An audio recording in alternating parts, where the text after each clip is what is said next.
college football game in the country, and it's all going down here in Detroit, Michigan at Ford Field. New Mexico State Aggies making their way onto the field, and Independent coming on at 6-6, taking on the Bowling Green Falcons out of the MAC.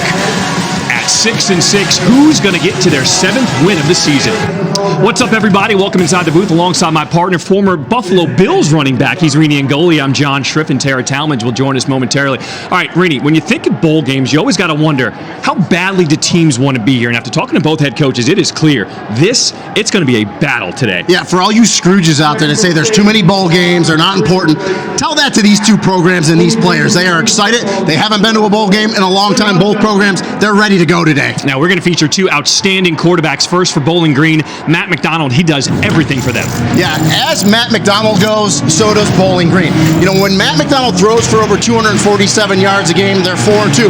When he's under 247, 2-4. He's got a strong arm, very intelligent, reads defense, spreads it around nicely to a plethora of wide receivers. The one issue Bowling Green's had this year is they've had a problem running the ball, which hurts them. So today, look for Matt McDonald to throw the ball and throw it often. For New Mexico State, they are led by their dual-threat quarterback, Diego Pavia. Yeah, Diego Pavia, from that Liberty game, really took over this program. The next week against Valparaiso was excellent. Throws a very nice ball. He's very athletic, a former wrestler, so he's got great balance, can extend the play. When he gets outside of the pocket, he can make plays spontaneously. That's something the Bowling Green defense has to watch for today. He's that explosive of an athlete. Who's ready to have some fun today? One team's going to get to their 7th win of the year in the Quick Lane Bowl. New Mexico State, Bowling Green. Hey, Santa, can you bring us a good game today? Opening kick coming up after this.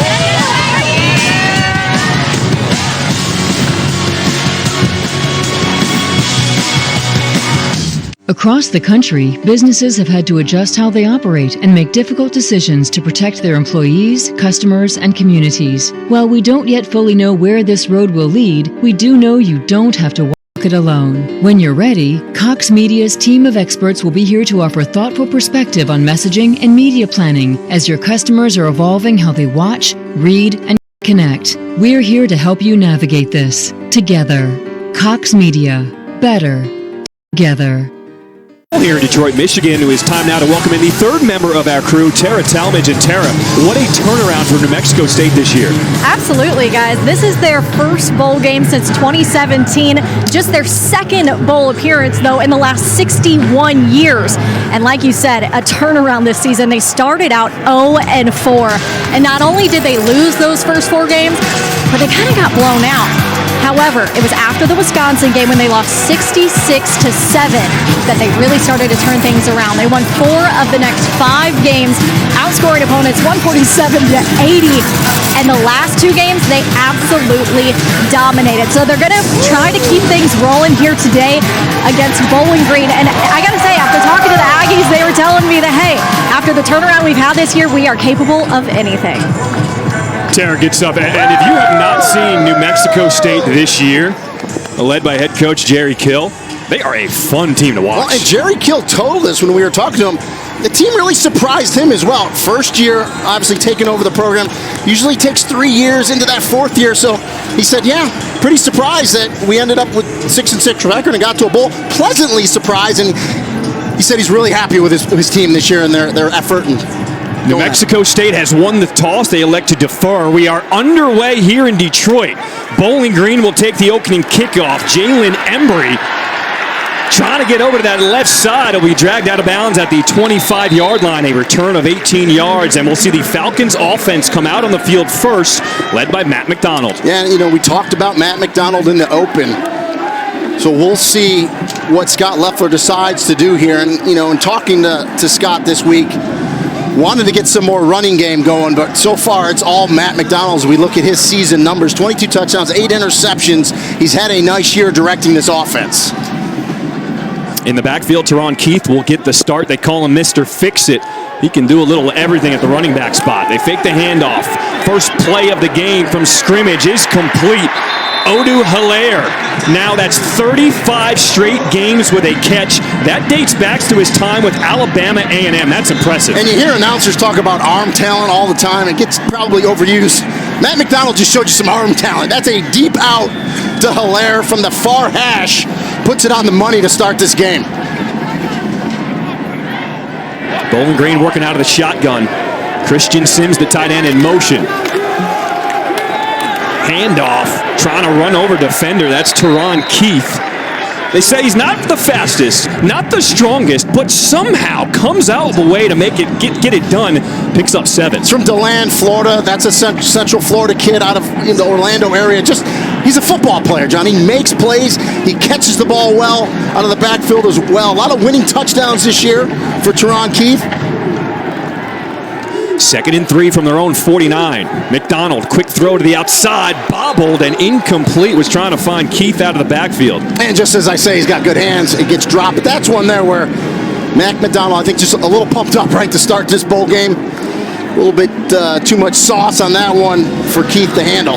And it's understandable. This is a beautiful venue, home to the Detroit Lions. This is basically a home game for the Bowling Green fans. A short drive. Awesome atmosphere here the day after Christmas. Glad you could join us here on ESPN. And a nice, 71 degrees inside Ford Field.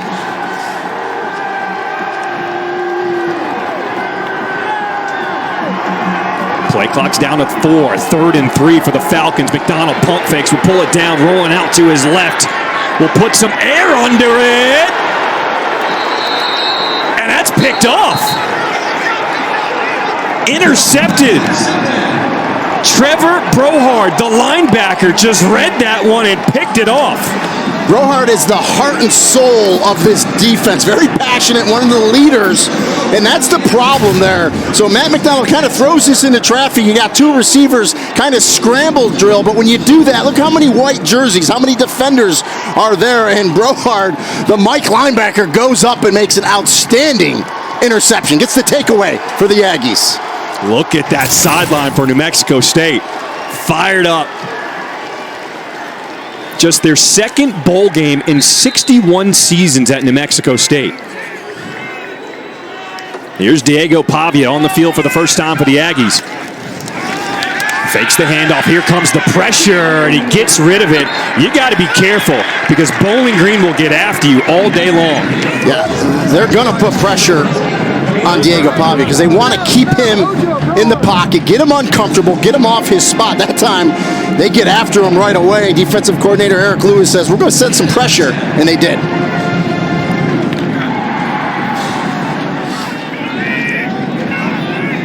Jamani Jones in the backfield to the left of Pavia. 4 wide receivers for New Mexico State here on 2nd and 10. Jones gets the carry. A gain of 2 up the middle. And Jones is one of their bigger backs, more of a downhill guy. 6'2", 225. Tulsa, Oklahoma, very good between the tackles. Although he's got some quickness too. Don't be surprised if he gets outside. He can turn the corner. We talked about the turnaround in the open by Tara. 0-4 to start for this New Mexico State team. Finished 6-2. And Diego Pavia, the big reason why they are here in a bowl game. On 3rd and 8, it looks like movement up front. Here comes a penalty flag, our first of the game. Start. Offense, number 71. 5-yard penalty, 3rd down. Now that's Jess Cervinski. He is actually the backup referee. He was called in. He's from Midland, Michigan, about 2 hours away on Christmas Day. And that's because the referee, Michael Mothershed, who was supposed to be here, missed his flight. So, Michael, if you are watching this game, man, you are certainly missed. You spent 28 years as a referee in the Pac-12. I know you're retiring. We wish you well in the future and all you've given to college football.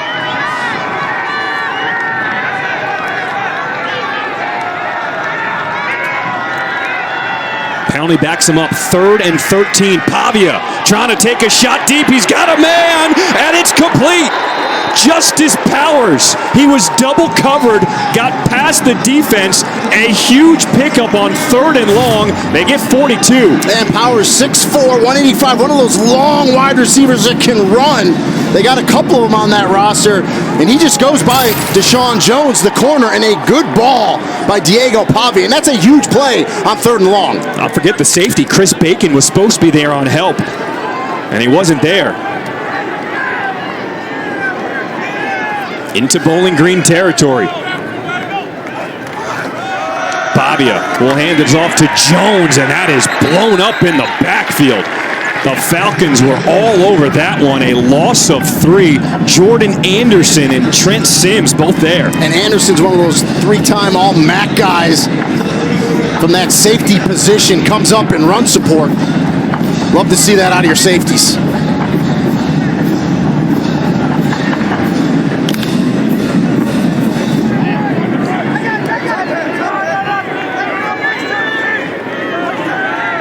Stacked wide receivers to the bottom of your screen. 2nd and 13. Quick pass. Bryce Childress is tripped up. A short gain. It'll bring up 3rd and long. Only picked up 4. Yeah, and that's really what New Mexico State was trying to do there, is they're going to go with some tempo. They're trying to get to a manageable down and distance here.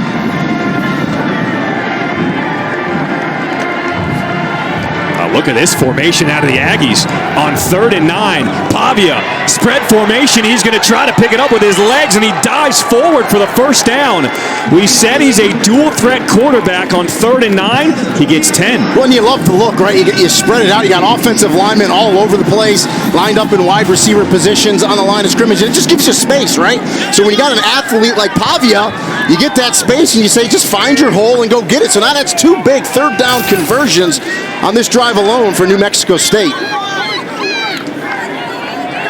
The last 2 games of the year, this Aggies offense has really started to found their magic. Star Thomas now in the backfield at running back behind Pavia. 1st and 10 from the 20. Thomas gets a touch.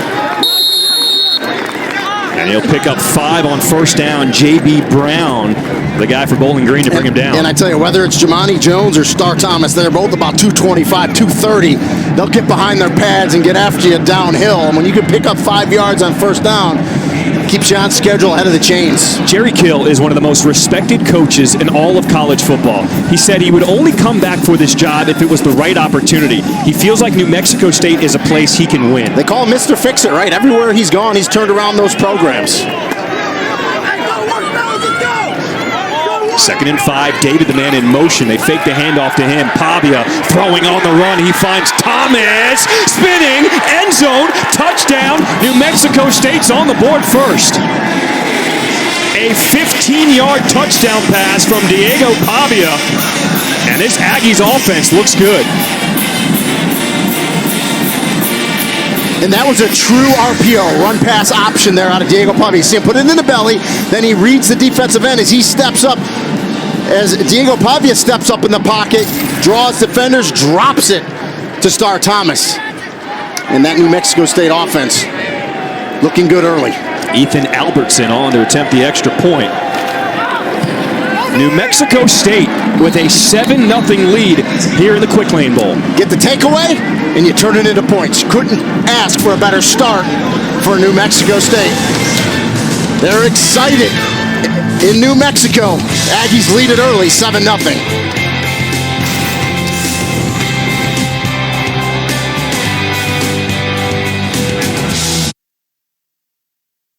College football playoff semifinals Saturday, December 31st on ESPN and the ESPN app. First at 4 Eastern, it is 2 versus 3. Michigan taking on TCU. Then it's Georgia, the number 1, taking on number 4, Ohio State.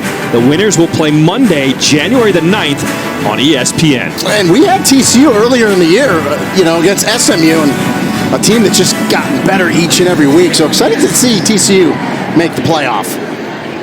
So New Mexico State comes up with the interception. They pay it off with a touchdown on their first offensive drive, up 7-0 here in this Quick Lane Bowl over Bowling Green. Nick Mosley is the deep man, but it's going to be Jalen Embry returning this one avoids a defender and is brought down around the 25-yard line. A 21-yard return. Well, it's the day after Christmas, so let's go under the tree with Santa, see what kind of presents he's bringing to both teams. And we talked about this in the open. They both want to be here so badly. For Bowling Green, their first bowl game since 2015. New Mexico State, first time since 2017. Well, and you see the name Carl Brooks there for Bowling Green, just an All-American, gets after it. And then for New Mexico State, we talked about Diego Pavia. Their defense has played well, as also getting after it. 27 sacks as a team, and really good pass defense for New Mexico State.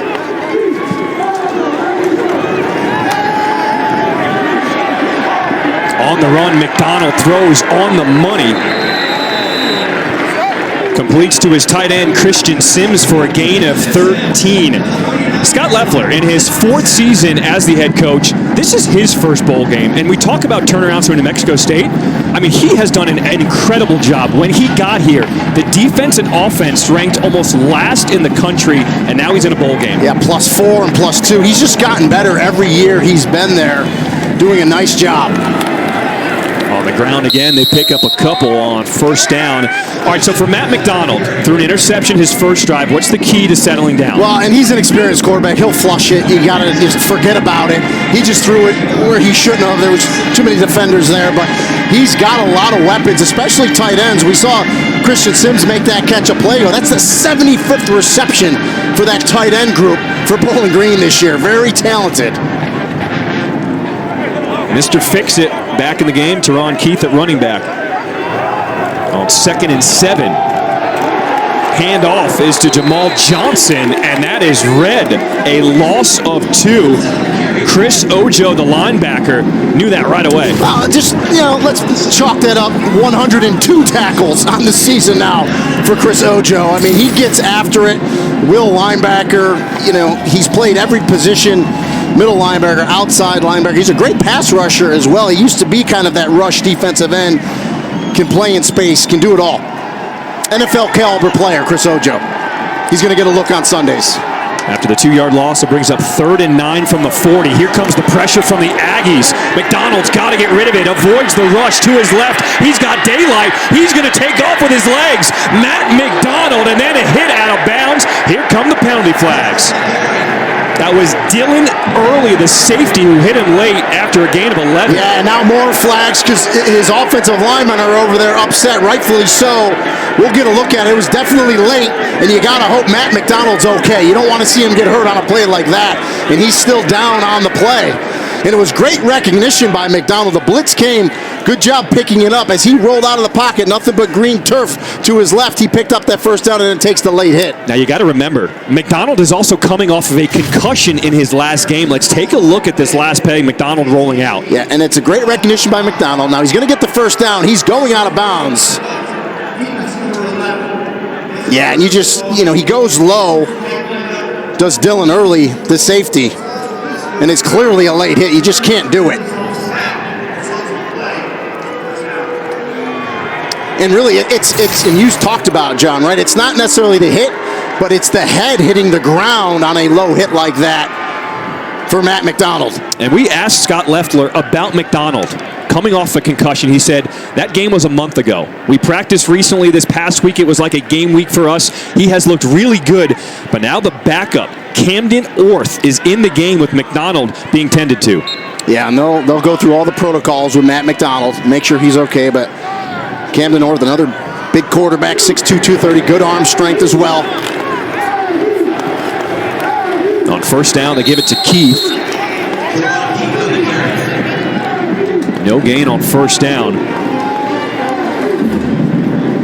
And, I talked about the rushing attack of Bowling Green. It's a team that's only averaged a touch over 100 yards rushing a game as a team, and something they need to get better at, something Scott Leffler said, we will address it in the offseason. Of course, Terrion Stewart, one of the best running backs in the MAC, they lost him this year, didn't play at all, which did not help. Empty backfield for Orth. And we got movement up front. Here's the penalty flag.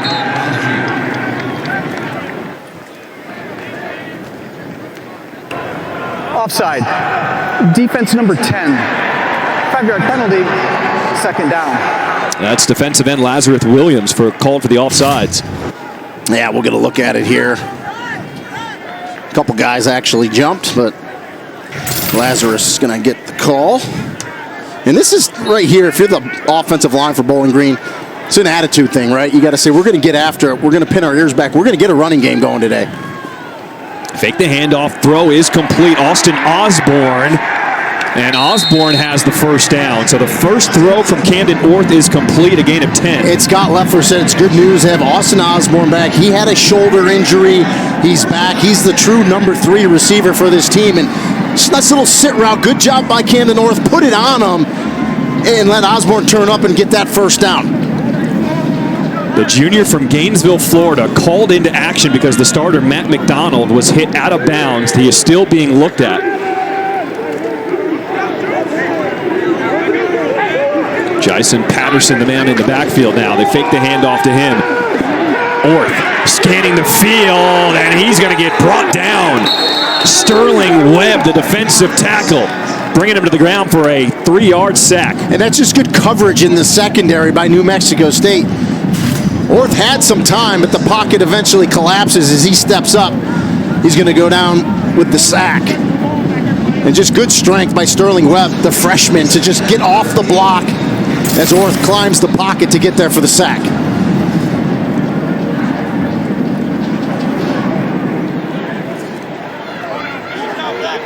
Under 6 minutes to play here in this first quarter. Bowling Green on their backup quarterback, 2nd and 13. Patterson trying to get through, just tripped up inside the 30. Man, if he could have got by that one defender. Yeah, good cut by Patterson. Square those shoulders up on that sweep, get north and south, and you said just got tripped up. If he could stay on his feet, he had a chance to take that to the house. What a response by Bowling Green. Interception your first drive, you give up the touchdown, you're down 7-0. Offense moving the ball, but now a big 3rd and 7. Yeah, and you lose your starting quarterback, and Camden Orth has come in and done a nice job thus far. Orth looking left the whole way, setting up the screen, and that one goes nowhere. He found Hilaire, but the defense was waiting. And they tried to run a little bit of a tunnel screen, but it just kind of looked out of sorts, and there's the safety, Dylan Early there. Andre Selden, the nickel, was in on that as well, number 8, and just read it perfectly. Read and react. And that's what New Mexico State did there. Very active safeties. They're very good in the back end. A lot of depth in their defensive secondary. So this would be a season long for Mason Lawler. 49-yard field goal attempt, his longest 45 this season. Snap is clean, kick is up. Lawler just short, no good.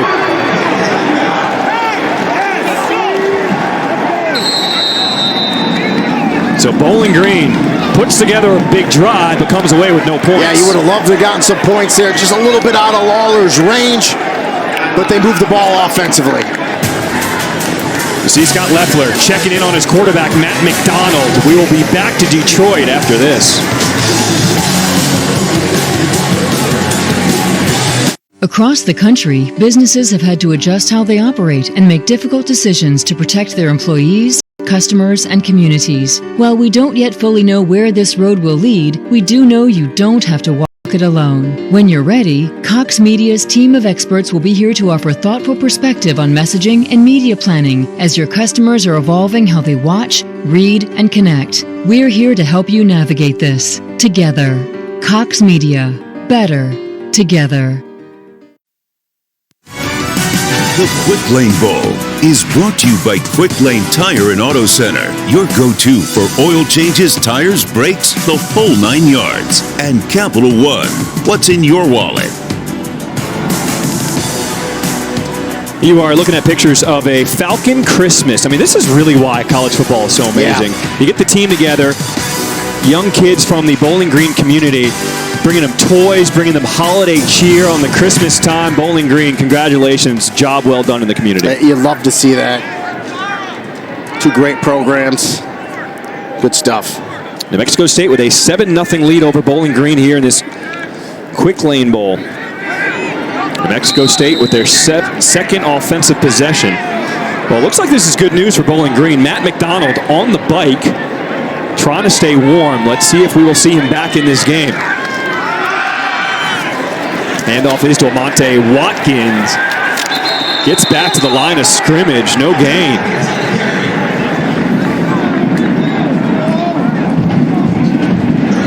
So McDonald was hit late, out of bounds on the last drive, was in the medical tent all throughout break. He has just come out. He was on the bike. He's trying to stay warm. Yeah, he looks good right there. So, yeah, I'd love to see his helmet by him. So we'll see here when they get the ball back. But he's looking pretty good right there.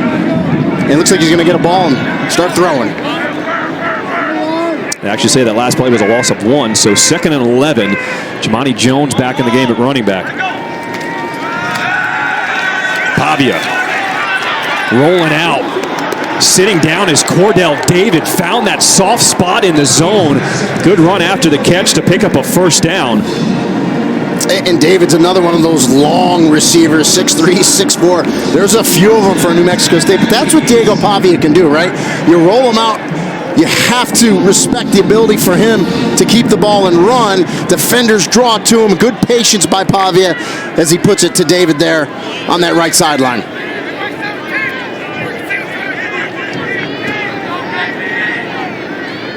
Under 3 minutes to play here in this first quarter. 3 wide receivers for Pavia. Will hand it off. Making it cut is Jamani Jones.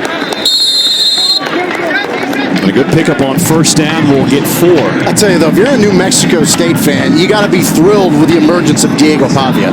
Because, you know, first and foremost, if you're going to turn a program around, it starts with that quarterback position. You got to have a guy there that can make plays, that can lead the team. And, you know, I talked about it earlier. He was an all-state wrestler, right, in high school. Very competitive, very athletic. Has that chip on his shoulder. Just kind of has that DNA that you want for a winning quarterback. In the last 2 weeks alone, last 2 games for New Mexico State, Pavia has 11 touchdowns.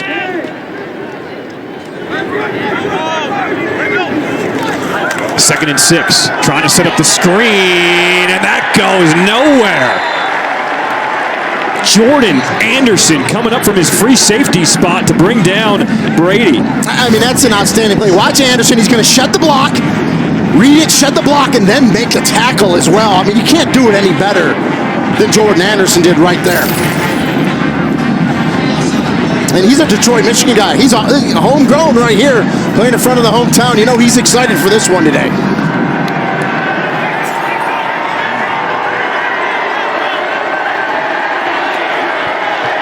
Third and 12 from their own 45.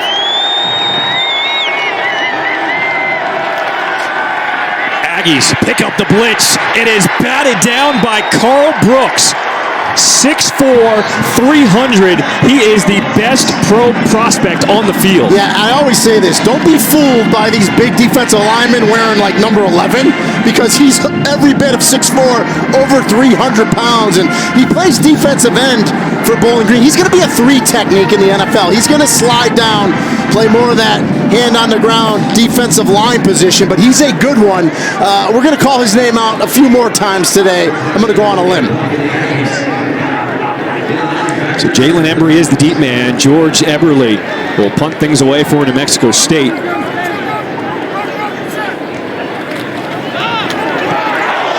Eberle just does get that one away. End over end kick. Will check up at the 20. Will take a good roll for New Mexico State, and they will down it at the 15. So the Bowling Green defense steps up, forces the punt under a minute to play here in this first quarter. Aggies up 7-0.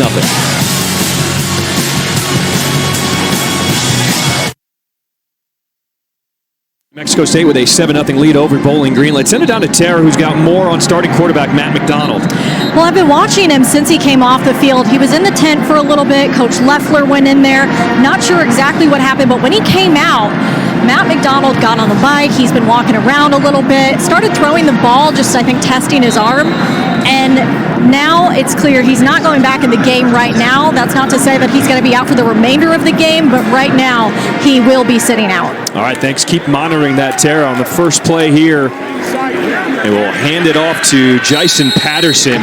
All right, this was the second drive of offense for the game for Bowling Green. Let's take a look at how McDonald got banged up. There's a late hit from the safety, Darren Early, right here. So the hit was low, but it's really that the back of that head hitting the ground. You know, that I think that's the issue. And you see him immediately hold his head. And you talked about it, John. He was had a head injury earlier this season, so you got to take precautions, and Bowling Green's gonna, and Scott Leffler's gonna, no doubt about it. And it's unfortunate. Hopefully he can get back in this game, but we'll see. Handoff is again to Patterson. And a nice second effort. Picks up 5 yards for the first down. All right, so this is the third drive of the game for Bowling Green. First drive, interception. Second drive, it was 10 plays, but they missed a field goal. Got to start putting points on the board. Yeah, and a good sign is a couple run plays to start this drive, getting some push as we're going to end this first quarter. So, especially with Matt McDonald out, if he can just try to win that line of scrimmage, get some push, and get some running game going, that's going to help Camden North out a lot. New Mexico State with the only touchdown in that first quarter, a 7-0 lead. We'll be back for the start of the second after this. Across the country, businesses have had to adjust how they operate and make difficult decisions to protect their employees, customers, and communities. While we don't yet fully know where this road will lead, we do know you don't have to walk it alone. When you're ready, Cox Media's team of experts will be here to offer thoughtful perspective on messaging and media planning as your customers are evolving how they watch, read, and connect. We're here to help you navigate this together. Cox Media. Better together. 5 Pacific on ESPN, ESPN Deportes, and the app. The Hard Rock Stadium in Miami, it's going to be filled with orange. Number 6 Tennessee takes on number 7 Clemson in the Capital One Orange Bowl. Friday, 8 p.m. Eastern on ESPN. So this was just a few minutes ago. Matt McDonald going back inside the injury tent as the medical team continues to check on their starting quarterback, Matt McDonald. Camden Orth, the backup, in for his second drive as Jason Patterson will get the carry here on first down. And you notice with Matt McDonald, helmet nowhere in sight, because if the helmet's there, he's going to put it on and try to get back in the game. He's that type of player. They have to protect him from himself because he's a competitor. And Scott Leffler told us in their last game, November 22nd against Ohio, Matt McDonald took a big shot in that first quarter. They feel like that's when he was concussed, but he stayed in the game because McDonald didn't tell anybody. Yeah. They said they started noticing things from McDonald that he was doing uncharacteristically. In the third quarter, they eventually pulled him from the game. Scott Leffler was not happy with his quarterback, and that's probably why they're also so closely monitoring McDonald. On 2nd and 6, tight end Harold Fannin. He has been banged up, dealing with a knee injury in practice. Dropped three passes on Friday, and his head coach said it's time to overcome some of these bumps and bruises, and Fannin with a good reception there. Yeah, and Fannin just kind of beat up, right? The season has taken its toll on him. Got to get some things cleaned up in the offseason, but he's a tough kid out here playing.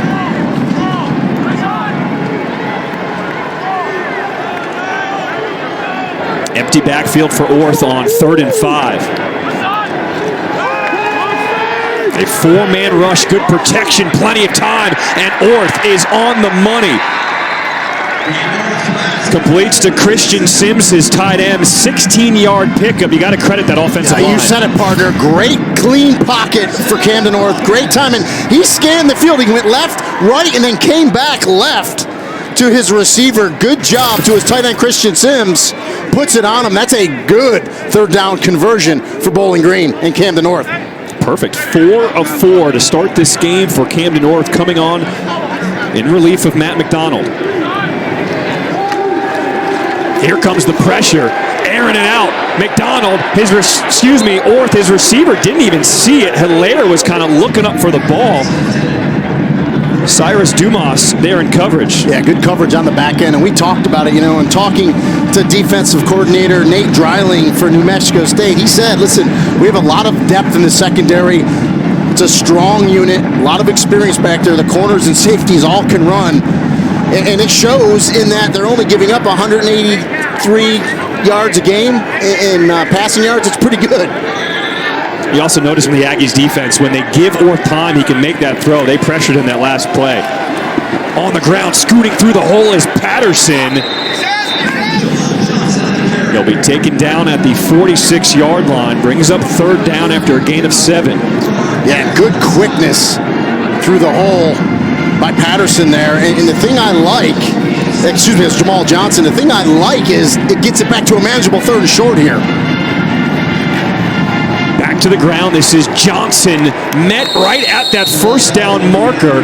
Where do they spot it? He's going to have it. He had to get to the 48. Excuse me, 43. He got it there, and that's a first down.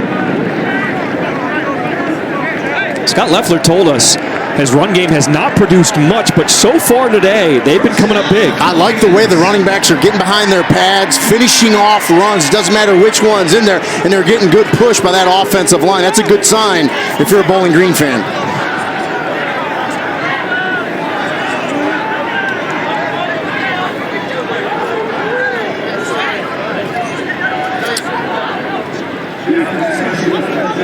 So you got to wonder if replay is looking at the spot. Yard line, short of the line to gain. Therefore, this so they did an expedited review, that's called. We talked to the replay official Jim Labor before the game, Pac-12 crew. They do a lot of expedited replays. Remember, in college football, they review every play, but that's a straight expedited where they then call down to the referee and tell him, no, the knee was down, move it back. He's short, it's 4th down. I wish every review was that quick. I mean, this Pac-12 crew, they're good. And no doubt here, Scott Loeffler's going for it here. Yep, you saw him say, we're going for it. 4th and inches. Fannin and Keith in the backfield. Fannin, the tight end, lined up as a fullback, and we've got a penalty flag, false start. false start. Offense, number 76. 5-yard penalty, 4th down. Once again, that's Jeff Cervinski. He was called into action. He's a Big Ten official. That's because regular referee Michael Mothershed was not able to make the flight due to weather. We've all had ran into weather this week with flights. Michael Mothershed, unfortunately, not able to be here with his crew. And he's retiring after this game. Man, we wish him the best. And you saw big Cam Stewart there. You just got to hold your water there on 4th and inches. Now it forces you to punt. Just that's an unforced error that drives coaches nuts right there. So Sam Sir on to punt for Bowling Green. Lawrence Dixon will call for the fair catch and will make the catch at the 19-yard line. We will step aside here in Detroit. New Mexico State with a 7-0 lead here in the second quarter.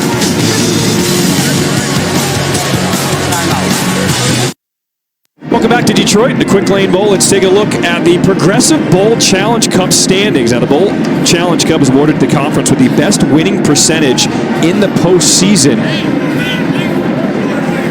And you see number 6, Conference USA. New Mexico State moving to Conference USA next season. It is a huge move for the Aggies, moving from independent to becoming part of a conference. Jerry Kill told us he was only taking this job at New Mexico State if they were going into a conference. He knows how important that is. It'll pay dividends for them in the future for sure. DeMonte Watkins will start. Gets the carry, tries to run over that right side, gets the edge. Oh, just runs over Chris Bacon. Hit the weight room. Well, that's a 10-4, 100-meter guy there, and Amonte Watkins, and he turned the corner in a hurry and finished his run. A gain of 10 on first down. Almost picked off. That would have been 6. Jordan Oladakin, oh my goodness. Yeah, he jumped this route, read it perfectly, just couldn't hold on. If he did, he had an easy 6. Yeah, sits on it, squats nicely, breaks on the ball, just can't make the interception.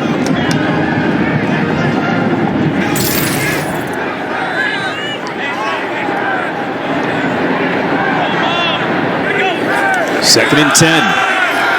Pavia has time. One-on-one coverage, finds his receiver in Bowling Green territory. That's Jonathan Brady, the freshman out of Las Vegas, picking up 30. Yeah, Bishop Gorman High School. Played pretty good football there at Gorman. Nice corner route by Brady. And an even better pass by Diego Pavia. Just great route. And a good ball by the quarterback. Just an easy pitch and catch. As someone who lives in Las Vegas, a lot of football talent comes out of Las Vegas You think? Valley. Yeah. Good football there for sure. Bishop Gorman, man, they just produce stars. 1st and 10. Pavia on the run, tiptoeing the sidelines. Cordell David completes the catch.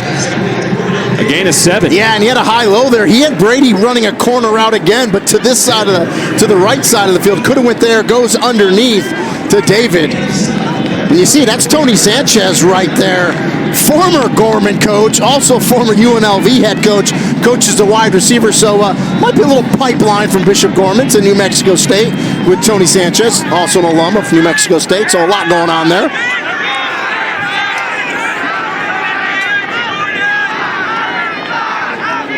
Second and 3 from the Bowling Green 34. On the ground they go with Watkins. No, keeper by Pavia, and he just gets leveled. Here come the penalty flags. I mean, you almost feel like that. The defense said that's almost retaliation for going at our quarterback out of bounds, and there's no doubt Pavia was going to slide there, and Chris Bacon just came up and hit him. Clearly going to be. They're going to look at it for targeting. Remember, so he's once he begins to slide, he's a defenseless runner, okay? Any forcible contact to the head or neck area of a defenseless runner is going to be targeting. Hard penalties enforced half distance to the goal line. The previous play is under further review. I saw enough, partner. I think this is going to be targeting for Chris Bacon. I think he's going to be gone. Remember, a runner is not defenseless until he goes into his slide. Here's the question I have for you. Doesn't matter that he slid late. Go ahead. Did he hit him with the shoulder? He did. But I think the shoulder was to the head and neck area. I think it was forcible. I think you have an indicator that he lunged into him, and he's defenseless. So I think you have all the criteria you need there for targeting. Now, it's hard. Listen. So Bacon did not hit him with the helmet. Correct. And they're looking at Pavia as a runner. Correct. Well, if they're looking at him as a runner, then it's not going to be targeting. Correct. Now, to me, he gave himself up. Now, I get it. It's hard for the defensive player. So if replay says he gave himself up late and he's not defenseless, then you're not going to have targeting. If they deem he was defenseless, he's targeting. So there you go. Number 3 can stay in the ball game. The late hit is enforced half the distance to the goal line and includes an automatic first down. So, yeah, listen, they kept the late hit. They deemed he was not defenseless. And, I believe they deemed he wasn't defenseless because it was such a late slide, and Bacon had come into the tackle. But, again, the 15 yards will be tacked on, but he stays in the game. So the key was that they treated Diego Pavia as a runner. Because you saw, he was still trying to shake and bake and make some moves. Yeah, so if you're Bacon, what are you supposed to do as a defender? You hit him with his shoulder. And I actually like that. Give him the 15, but let him stay in the game. So New Mexico State back into the red zone there. Perfect 1 of 1 with a touchdown today. Pavia looking end zone. Incomplete. Was trying to find David on that fade. Jalen Burton there in good coverage. Yeah, and you see the long arms. Cordell David, we talked about it, 6'3". You got Justice Powers, 6'4". So the perfect wide receivers. Pick your poison on the outside. Just that back shoulder fade. Let him go up. I mean, he made an unbelievable catch. He's just out of bounds. Good coverage there.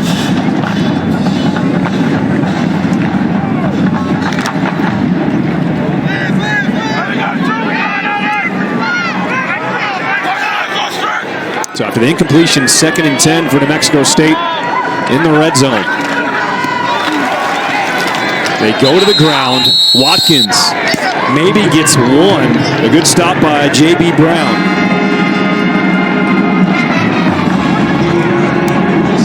Coach Kill told us about Amani Watkins. He was at TCU last year. He transferred over to New Mexico State. He's a burner. He's a very good running back.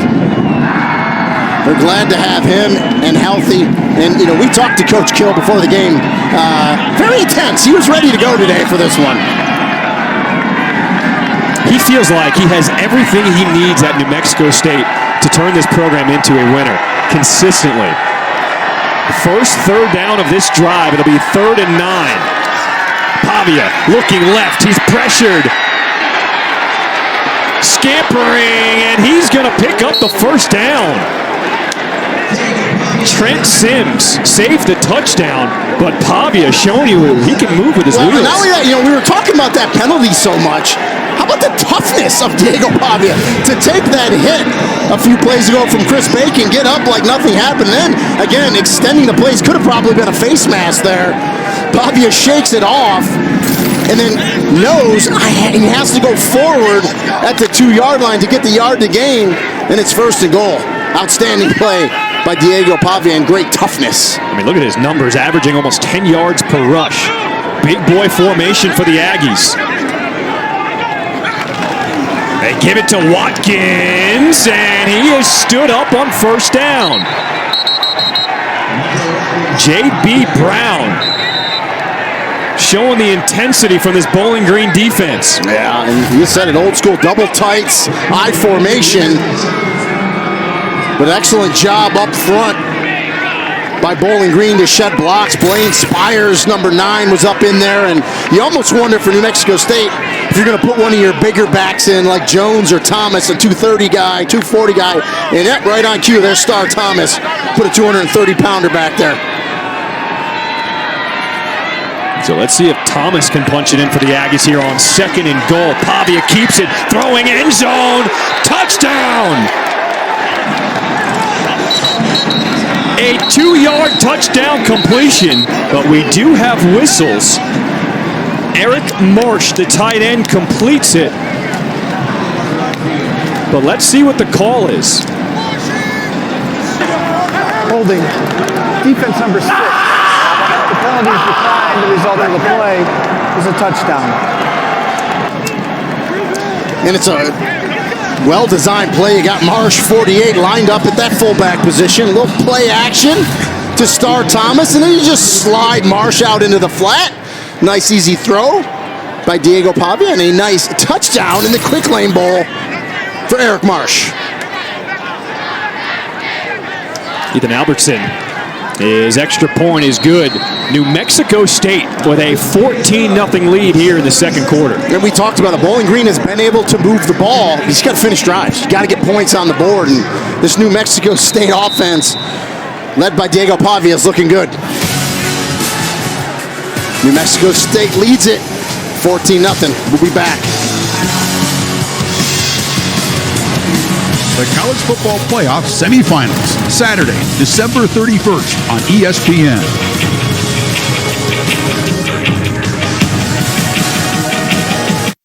New Mexico State with a 14-0 lead. John Schriff and Rini Angolia, Tara Talmadge on the call for this one. Well, moments ago here in this 2nd quarter, Matt McDonald was on the sideline with his father, Paul McDonald, former NFL quarterback. Tara, fill us in. Do you have an update on Matt McDonald? Well, I had a chance to speak with the lead trainer on staff at Bowling Green about Matt McDonald, and as of right now, they're telling me that he is still under evaluation and that they have not made a decision about if he will return to this game. However, a little bit earlier, I did see him throwing the ball a little bit, playing catch with some of the other quarterbacks as well. So I think we're just going to have to wait this one out and see if he has a chance to get back in. All right, Tara, thank you so much. McDonald got hit out of bounds around the 7-minute mark of that 1st quarter. And his dad, all he can do is watch at this point. And you got to protect the young man. And he knows that. Dad knows that. Scott Leffler knows that. And again, he would play if you left it up to him. But that's what you have the medical professionals for. Got to make sure he's okay. Embry on the return. Nice job to take it across the 30-yard line. McDonald still on the sideline. His backup, Camden Orth, in the game. If you're Bowling Green offense, you do have a running game. Yeah. Offensively, what is your attack with the backup? Yeah, well, get that running game going, which I think Scott Leffler has made a concerted effort to do that. But, hey, now it's Camden Orth's time to shine. The junior out of Gainesville, Florida. He can make throws. He's got a strong arm. He just needs to spread it around. They've moved the ball with Orth. They just got to finish some drives off with some points. They will start from their own 32-yard line. Best starting field position of the day. Johnson with the carry. Brings it to the 40, a gain of 8. And Joel Johnson, we asked Coach Leffler about him. He said he's a situational back. He specifically said, we'll see him in jet sweeps a lot. That's where we like to use him right there. You get 8 yards on 1st down. That does wonders for your offense. An interception on their first drive. They missed a field goal on their second drive and then punt their third drive. See what Orth can do here for Bowling Green. Back to the ground. This is Keith, and he does pick up the first down. And again, if you can get that running game going, as we talked about, then that kind of brings some play action into it a little bit. It'll force New Mexico State to kind of come up a little better in the box. You know, right now what a lot of teams do to Bowling Green, they go soft box. They challenge them to run, drop 8, and say, you know, we're going to max defend in the back. But right now, Bowling Green, nice job running the ball early.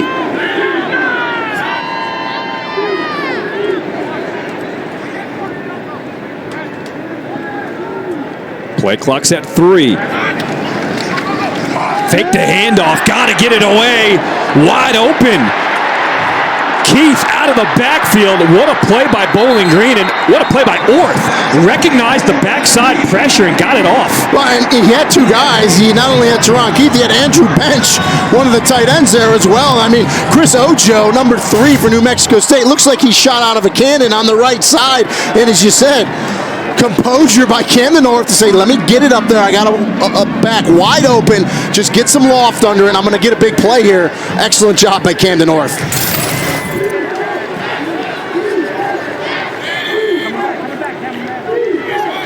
Empty backfield for Orth. Rolls out to his right. Throws on the run, incomplete. Off the hands of Harold Fenn and Cyrus Dumas in coverage. Yeah, just a little bit behind him, but, you know, I like the fact that Orth gets out of the pocket. He can't complete it. Live for another down, 2nd and 10. Don't make a mistake there.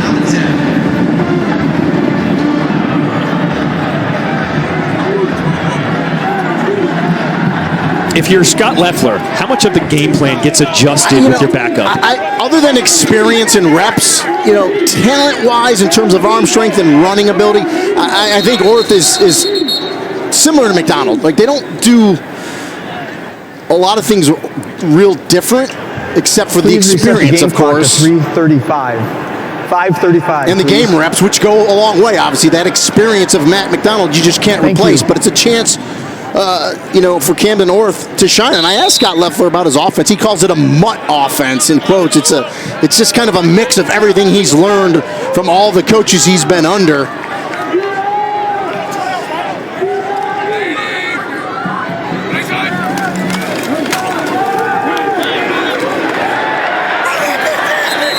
Good run by Orth. Keeps it himself using that size, 6'3". And the read was the best thing there, right? On that zone read, puts it in the belly, reads the defensive end coming down, pulls it out, and nice pickup on 2nd and 10 again. Get it to a manageable 3rd down here.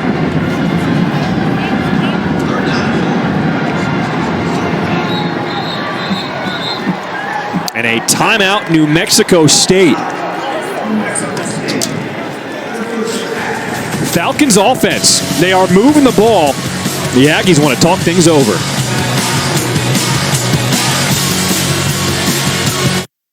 Across the country, businesses have had to adjust how they operate and make difficult decisions to protect their employees, customers, and communities. While we don't yet fully know where this road will lead, we do know you don't have to walk it alone. When you're ready, Cox Media's team of experts will be here to offer thoughtful perspective on messaging and media planning as your customers are evolving how they watch, read, and connect. We're here to help you navigate this together.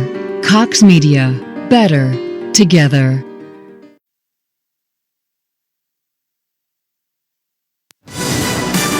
The All-State Sugar Bowl coming up at noon Eastern on New Year's Eve on ESPN, ESPN Deportes, and the app. Bryce Young, Will Anderson Jr., and number 5 Alabama take on Deuce Vaughn and number 9 Kansas State. It's the first ever meeting between these schools. Alabama, Kansas State. It'll be a good one. And they talk about opt-outs, but yeah, the 2 best players in Bama playing in this game. Gotta love that. For Bowling Green, this is their deepest penetration today at the 23-yard line. On 3rd and 4. Handoff is to Patterson, trying to get to the marker, and just brought down Cyrus Dumas. And that's where, they run counter there. That's fine. But as a back, Patterson, when you counter back, square the shoulders and go. It's third and short. You cannot go towards the sideline. Right here's fine. Square the shoulders and go. You got to take on that defender. You got to break a tackle, and you got to go get that first down. You can't go sideways lateral if you're Jason Patterson there. You just can't do it. So Mason Lawler will come on to attempt a 41-yard field goal. Missed his first attempt today. Plenty of leg, but he pushes it right. No good. So Lawler 0 for 2 today, and Bowling Green still not on the board.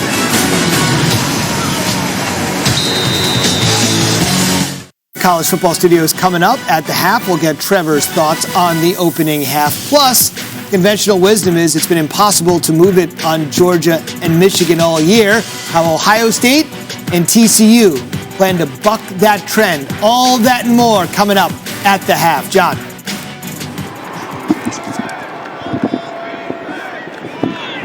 Super Trevor, thank you guys. Welcome back here, second quarter.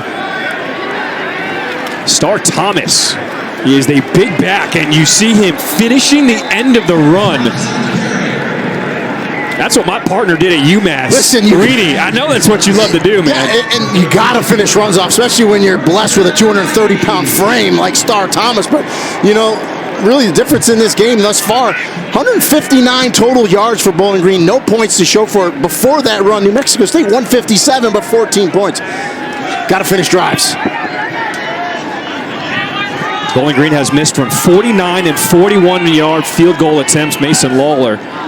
It's a 14-0 lead for New Mexico State. A keeper, Pavia, chopped down right at the 39-yard line, a gain of 3. All right, so I talked about my partner, Rini Angolia. We had to go way back into the archives. I hate when this comes up. Look at the size of those pads. I was a freshman back then. I was a freshman. We couldn't get anything before him. That's okay, though. Where's the neck roll? Good old days right there. I know you had a neck roll. I got the ball in the wrong hand right there. It should be in the left hand. That was a bad habit I got from Emmitt Smith. It's all right, though. That's when they used the fullback. Yes, we did. And we had 2-hour and 20-minute games, too, because we ran it a lot. It was announcers, love that. So your guys back in the game, Star Thomas at running back. 2nd and 7 for the Aggies. Pavia throw incomplete. It was dropped by Justice Powers. Yeah, Pavia put it right on Powers. Just thinking about getting hit before he secured the ball. And now this is the money down, right? Defensively here for Bowling Green. You got him 3rd and 6, 3rd and 7. You got to get off the field here with 2:48 left in the second quarter. See if you can get some positive momentum going in at halftime. Pavia's been good on 3rd down so far. 3 of 4 on 3rd downs today. Yeah, to me, he's been the difference in this game. He's been the best player out in the field today. The Bowling Green crowd trying to get into it here at Ford Field.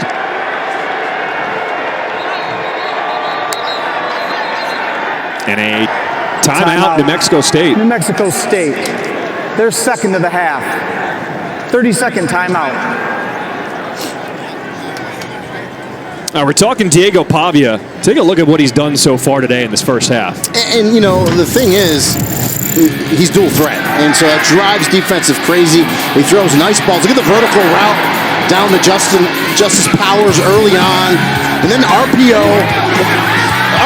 game is built for a quarterback like Diego Pavia. You just have to make good decisions. He did there as he threw it to Star Thomas for the touchdown, and then the toughness. And this was after he took a big hit, a late hit on Chris Bacon, and then a little play action, fake it to the tailback.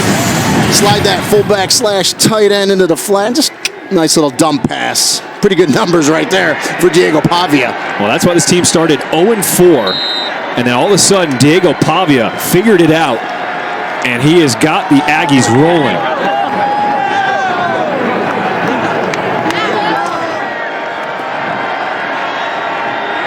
Third and 7. Here comes the pressure from the backside. Carl Brooks trying to chase him down. Pavia. Yes, they completed it. Cordell David right on the sideline. Quick to catch, a gain of 17. And Pavia looked like he was going to run the ball, but pulled up right at the line of scrimmage and delivers the ball. Head up all the way. That's a good pass, good catch. Nice job by Cordell David. Would have been good on Sunday, had 2 feet in there. So a little confusion, late substitutions.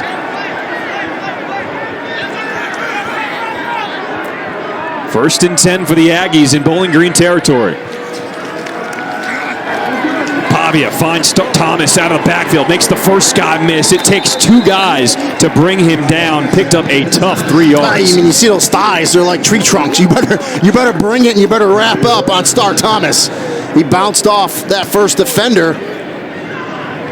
Picks up 3 or 4 yards on first down. And if you're New Mexico State, you can see them taking their time. Clock is ticking, under 2 minutes now to play in this first half. Even though it's 14-0, that's not really indicative of how the game has felt in this first half. Bowling Green has moved the ball, just no points yet. 2nd and 7. Pavia, he's going to take a shot. Receiver, he was held. No penalty flag. That was Justice Powers. You could see the jersey getting tugged. Well, I was thinking if this was the NFL, you would have saw about 3 flags go in there. It lets you get away with it a little bit more in college football. But I'm with you, partner. I thought there was a little tug of the shoulder right before the separation, but just overthrown to Justice Powers. But a couple good wide receivers on the outside that can run. Jalen Burton with the coverage there. So. And here's the thing, they don't call it. It's good. It's good coverage. Yeah.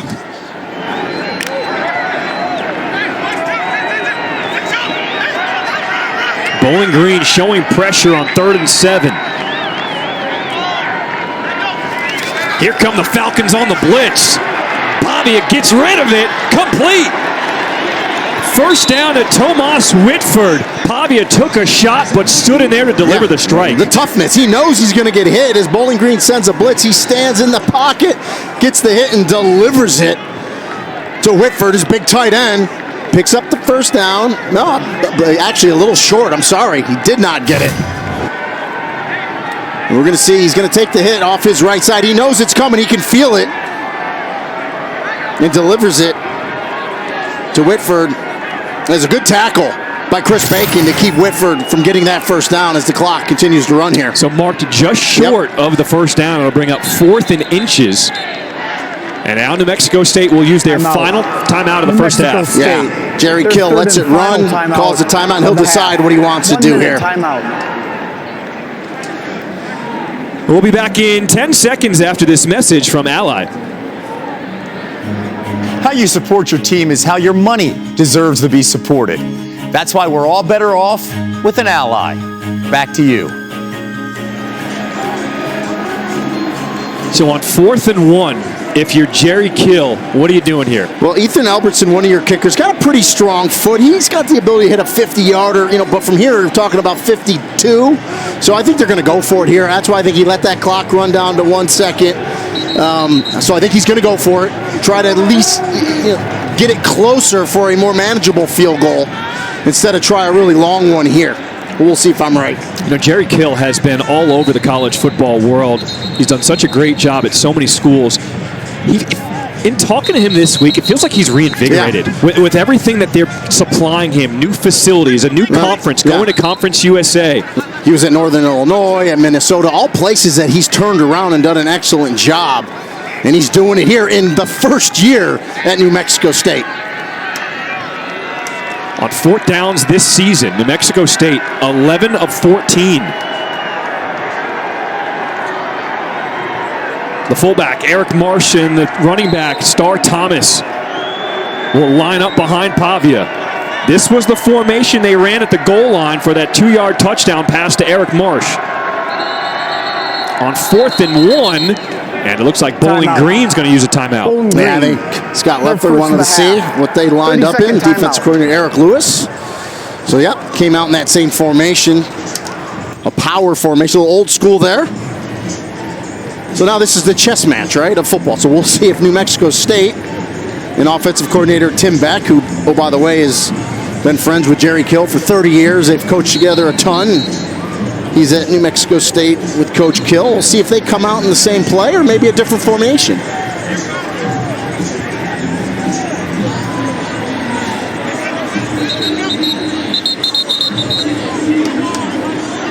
So New Mexico State out of timeouts. Bowling Green used their first. They have 2 remaining here in this half. And New Mexico State will switch it up. They go to 3 wide receivers on 4th and 1.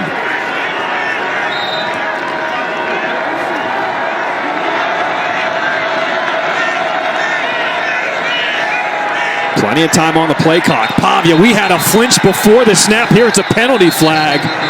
Looked like it was false start on the Aggies. Well, and I think the false start actually helped them because Bowling Green had that read perfectly. They knew exactly what they were going to do. They were going to quarterback sneak it with Pavia. They were not going to get it, but the false start. Prior to the ball being snapped, false start. Offense number 85. 5-yard penalty, 4th down. That's the tight end Whitford. Now you get backed up 5 yards. What's the play? Well, I think they'll go for it again, but now it's going to be a passing play, right? And something where you can maybe roll Pavia out, give him a run-pass option. You see the left side of the screen, you're going to see the flinch right there. But you see Bowling Green, is in there. They had him stopped. So that the flinch actually helped New Mexico State. Yeah, backs them up 5, but they get another shot at it here. 35 seconds to play in this first half.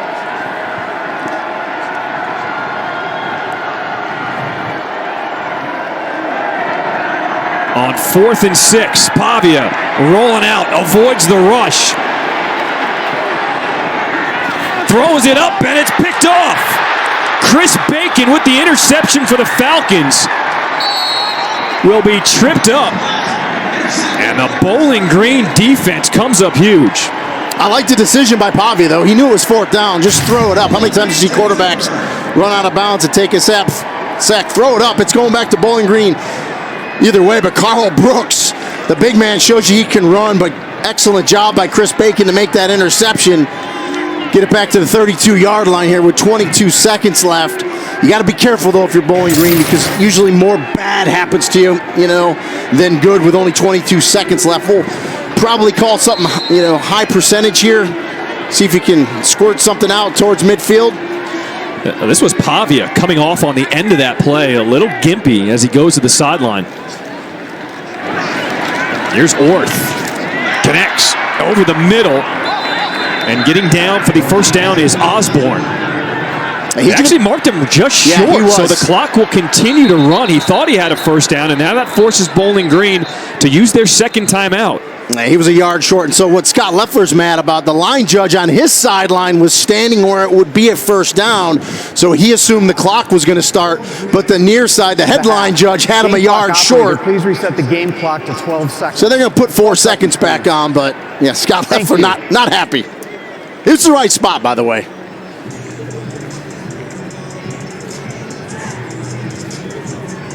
Yeah, that look says a lot. If you're Leffler, are you mad at the officials or you're mad at Osborne for getting down before the marker? Osborne's just trying to make the play. I think he's kind of upset at the official, but the far side official, it's real hard for him to see. The headline judge had the right spot. It's just one of those things. He gets 4 seconds back, but... All right, let's take a look at that last play with the clock. Tell me what you see, Rini. So we're going to watch a little inside route. Good job by Orth. Put it on him. Yeah, knees down. He tried to dive for the first down marker. Just came up a little short. 12 seconds to play here in this first half. Bowling Green, 1 timeout remaining.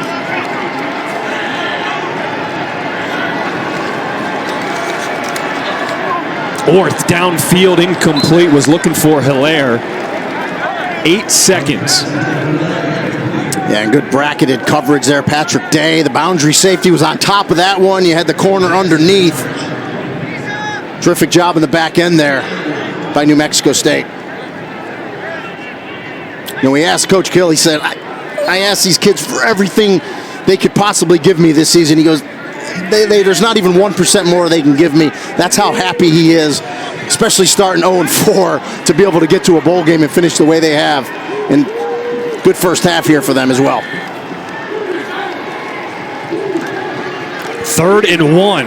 Orth flushed out. He will pick up the first down and will get out of bounds. 1 second on the clock. So Camden Orth picks up 8 yards. Enough for a final second heave. We're about to see the arm strength of Camden North here. Little Hail Mary as New Mexico State's got 3 defenders back at the goal line. Great camera work there. Get a good look at it. So you got 3 defenders in the end zone for New Mexico State. Ball at their own 49-yard line. Orth steps up, heaves it toward the end zone, and it's just batted down, incomplete.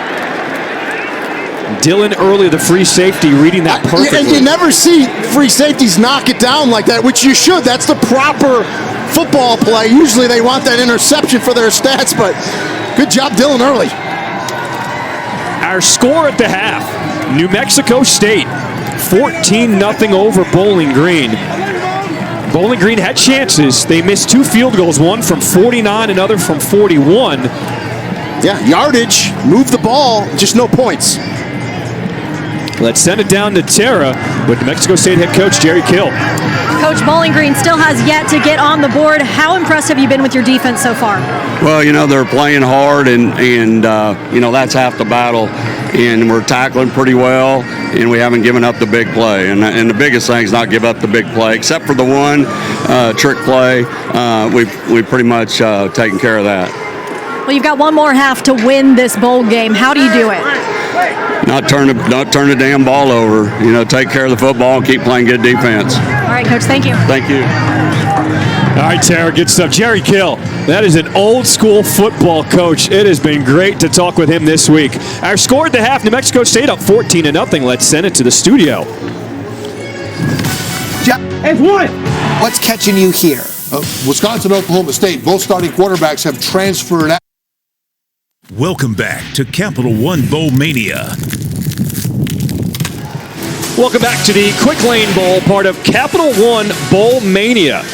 We're here at the half. New Mexico State with a 14-0 lead over Bowling Green here at Ford Field here in Detroit, Michigan. What's up, everybody? Welcome back inside the booth alongside my partner, Rini Ngoli. I'm John Shriffen. Tara Talmadge would join us momentarily. All right, so the first half, the story of that first half was really the quarterbacks.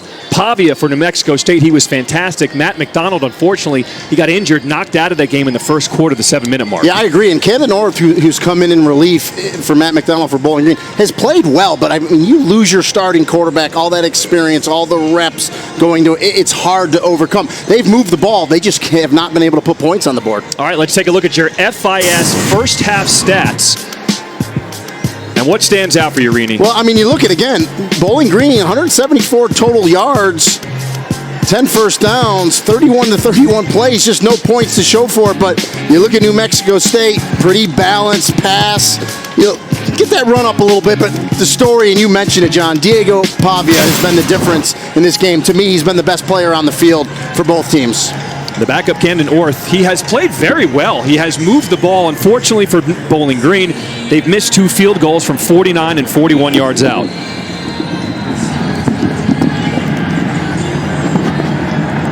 Mexico State, this is their first half shutout against an FBS opponent.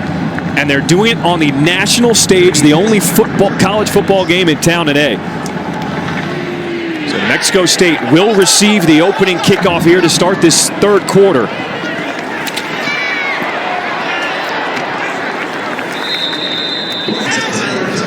All right, let's check in with Tara, who spoke with Scott Loeffler.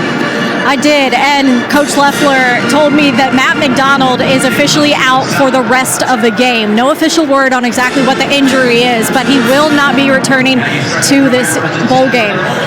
When I asked him about exactly what that changes for your offense, Coach Loeffler told me that it changes everything. Obviously, the rhythm was completely thrown off when Matt McDonald went down, and also now they just have to adjust, come up with a brand new game plan, and hope it works out. All right, Tara, that is a huge loss for Bowling Green. Matt McDonald out for the rest of this game. Camden Orth has played very well in that first half. Let's see what adjustments will be made Bowling Green will start on defense. Diego Pavia and New Mexico State with a 14-0 lead to start this third quarter. Pavia keeps it, sidearm, slings it, and completes it to his freshman, Jonathan Brady.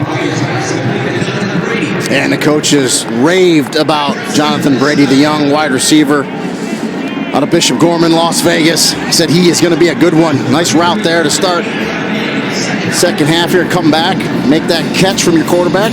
Nice 8-yard pickup. Start the second half. I mean, think about what Coach Kill has done in his first year of this program. Starting 0-4, they are now 6-6. He brings just credibility to this Aggies program.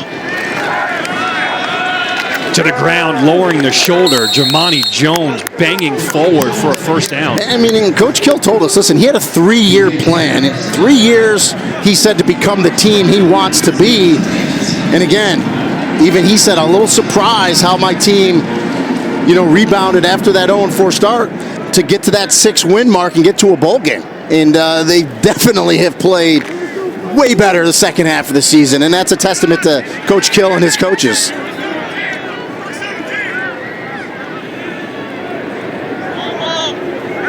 Three wide receivers on first down. End around.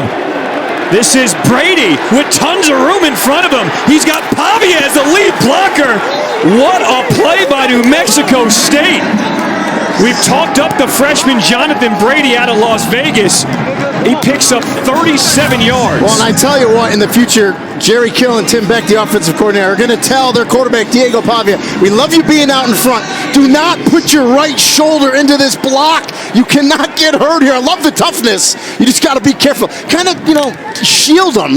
Throw a pick like in basketball. Don't drop that right shoulder in there. But he's a tough one. And then, of course, Brady, get it to your fast and skilled players in space. Let them make plays.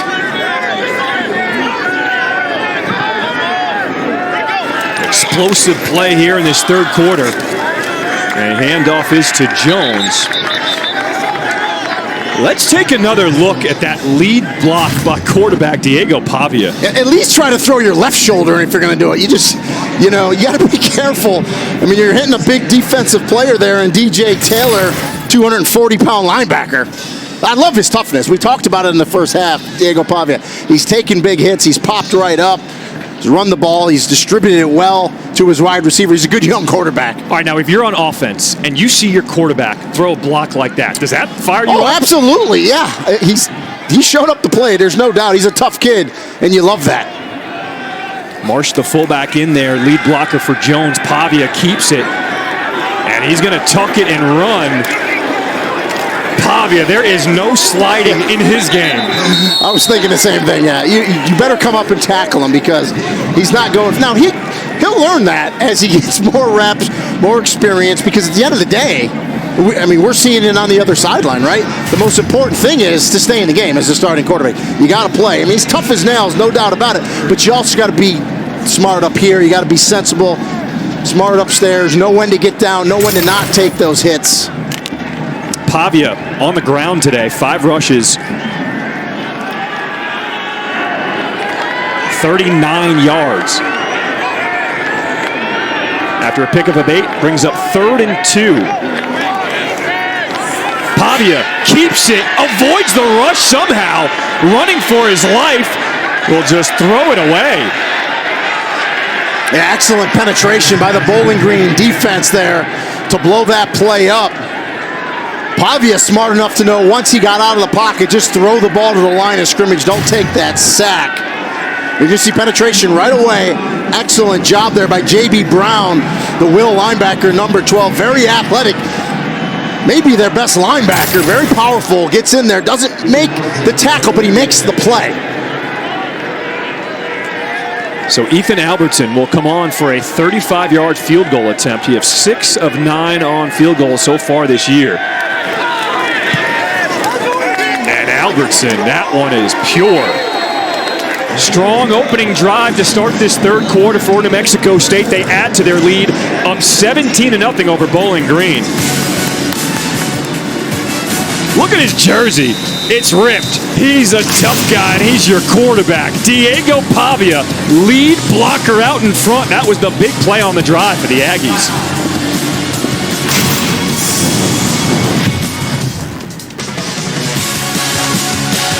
bowl season continues with 4 more games tomorrow on ESPN, ESPN Deportes, and the app. At noon Eastern, Georgia Southern takes on Buffalo in the battle in the Camellia Bowl. Then Memphis meets Utah State in the ServPro First Responder Bowl, followed by Coastal Carolina and East Carolina in the Ticket Smarter Birmingham Bowl. Capping off this full day of action, got Wisconsin and Oklahoma State in the Guaranteed Rate Bowl. I mean, this is just the best time of year. Absolutely. Nothing but college football. Sit at home with your loved ones. Thanks for joining us here on this day after Christmas here in Detroit. John Schriffen, Rini Angolia, Tara Talmadge on the call. Bowling Green on the return. That's Teron Keith. He's got room. One guy to beat. He's by him. Keith to the end zone. Touchdown. A 75-yard kick return. And Bowling Green is on the board here in the third quarter.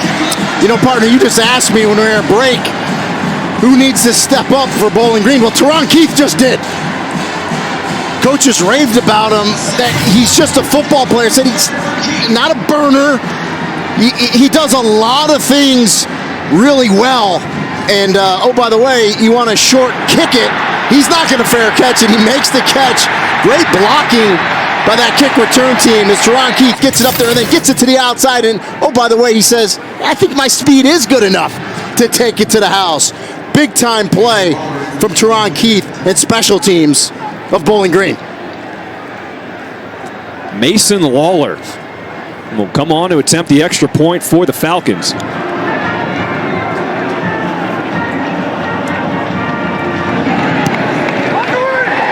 And just like that, Bowling Green responds. A huge touchdown by Teron Keith.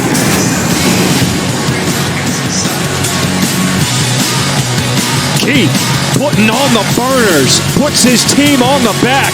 Bowling Green is on the board.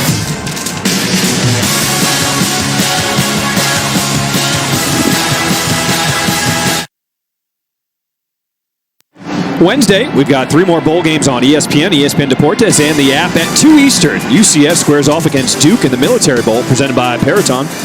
And then at 5:30 Eastern, Kansas faces Arkansas in the AutoZone Liberty Bowl. At 9 Eastern, Texas Tech will take on Ole Miss in the Tax Act Texas Bowl. Bowling Green with a huge kickoff return for a touchdown by Teron Keith. 75 yards to the house. We talked about what they needed to do at half, and he is the spark the Falcons needed. Well, you need that spark play. You know, Teron Keith this season, 3 game-winning touchdowns. I mean, he's just, again, a football player. He just makes plays. And you love a player like that on your team. Catches the ball great out of the backfield, runs the ball, special teams, and right there, 75-yard kickoff return. And you see some smiles on the face now of these Bowling Green players. We'll see. That should be the spark to kind of wake them up here.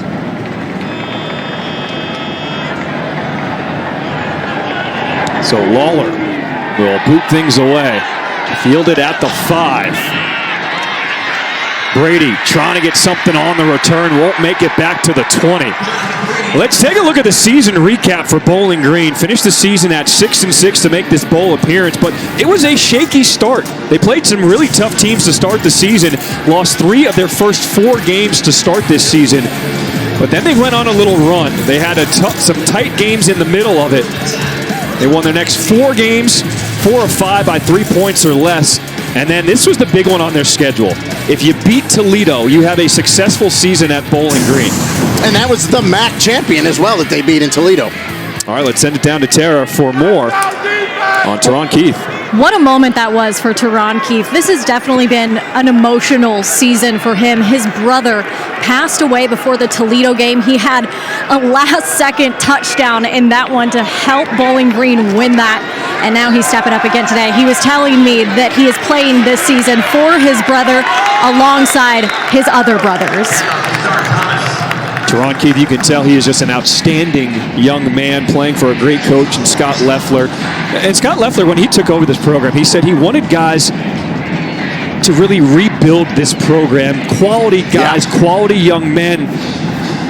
And he said he formed this roster with 75% of the roster in a 4-hour radius of local guys. Teron Keith, though, from Central Florida, DeLand, played at Mainland High School. He's a good one to get out of Florida for this program.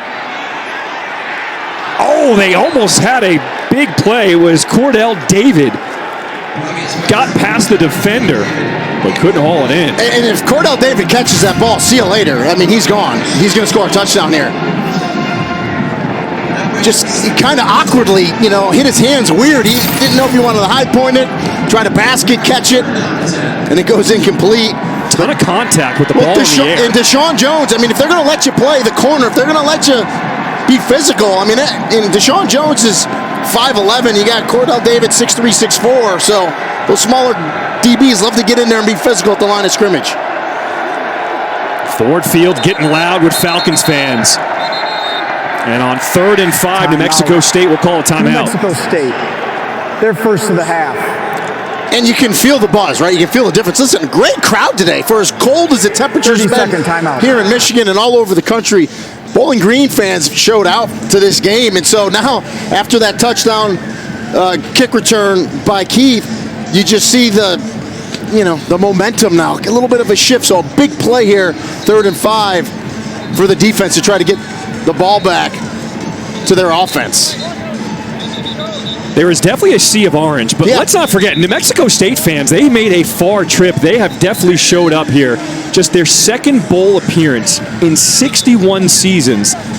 The Aggies excited about this team going forward. I mean, we talked about it in the open. All these people, there's too many bowls, they're not important. It is important to these kids, these players. They've worked their tails off their entire career to get here and play in a bowl game. On 3rd and 5. Pavia hands it off, trying to get to the edge. And Watkins does get there for the first down.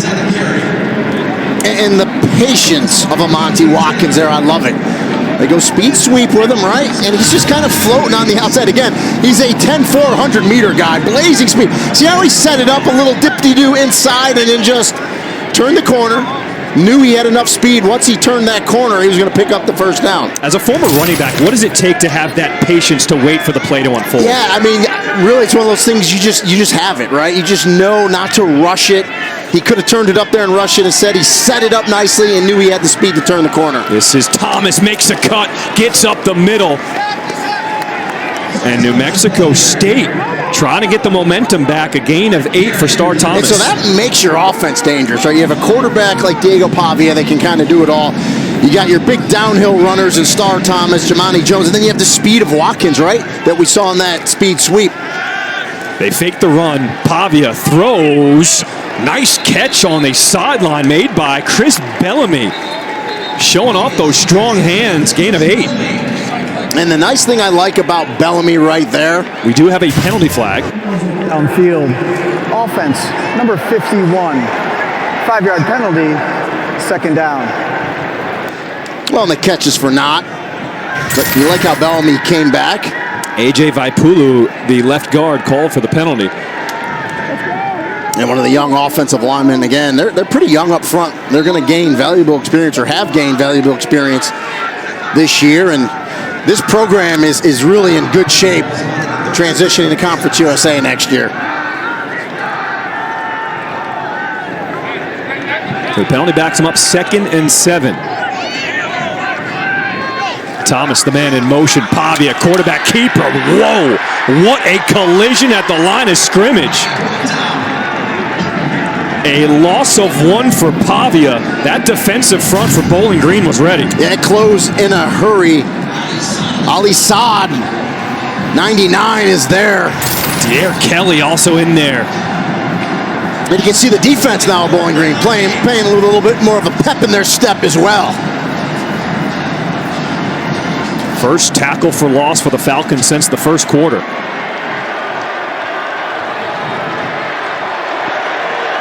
Man, Ford Field has new life right now. 3rd and 8. Here comes the blitz. Pavia gets rid of it over the middle, and he completes it. That's Jonathan Brady, good for a first down, gets 11. And that's just a backbreaker for a defense. You got him 3rd and long.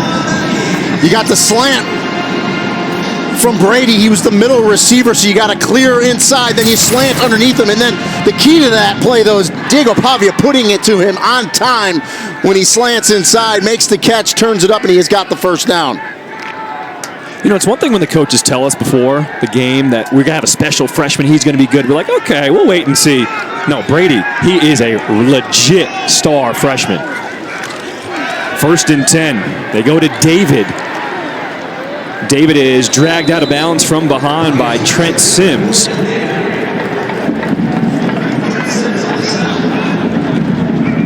And again, you know, just taking what the defense gives you right there. Good quick pass. Out to David, turn it up, and it doesn't look like much on first down. You look, 7 yards on first down.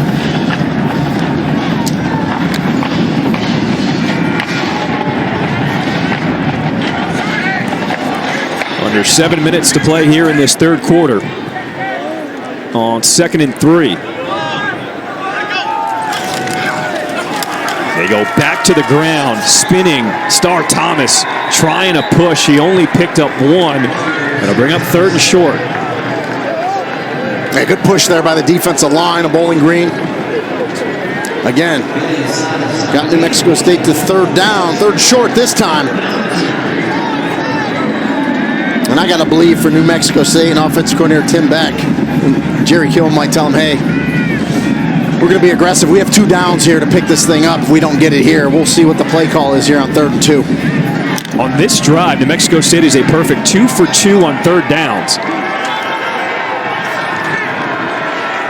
As Jerry Kill looks on from the sideline, David in motion across the formation. Fake the handoff. Pavia, he's got a man deep. Incomplete. Justice Powers went up high but couldn't bring it down. And he had a step on Deshaun Jones, the corner, but he turned and ran. A lot of air under the ball. That's when fast DBs can make up some space, and Deshaun Jones did it right there. And Powers is still down, the wide receiver, after the play. Yeah, it looked like he just came down awkwardly, right? On that leg as he goes up and tries to high point it. And this one, I think, you know, if you're Diego Pavia and you have it back, a little less air, good effort. You just see, you see just kind of the splits there and comes down, so hopefully Powers is okay. You can see Deshaun Jones 4. Look at him make up that time and then go up to break up that catch. And again, if you're Diego Pavia, that's one a little less on the air there. So as the medical team attends to Justice Powers, we will step aside and be back to Detroit after this.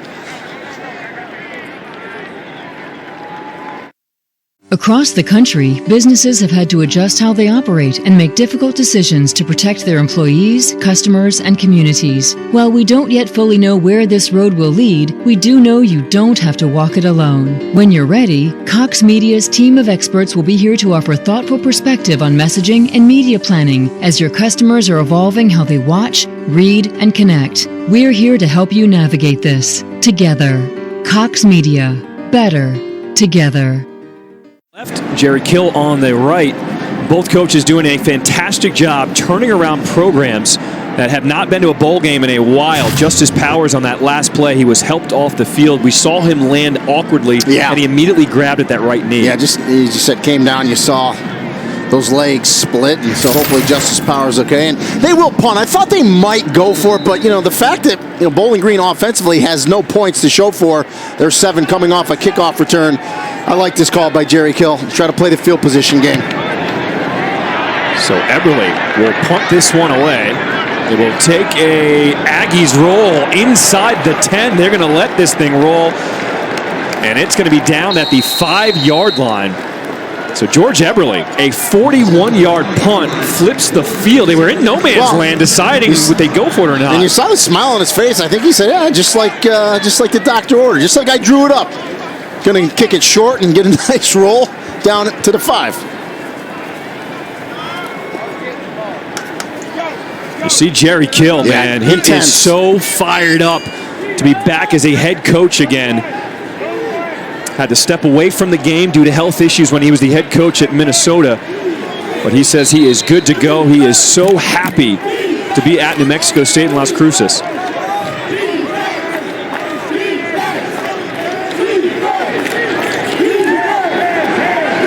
Throwing on the run complete. Tight end chopped out of bounds. Christian Sims.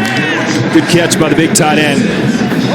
We talked about Jerry Kill in his first year here as the Aggies head coach. I mean, he is one of the most respected coaches in all of college football. Oh, no doubt about it. And as you talked about, he's been so many places, had the health issues, stepped away, was an administrator right there, athletic director, was at TCU last year, and just so well respected, a great coach.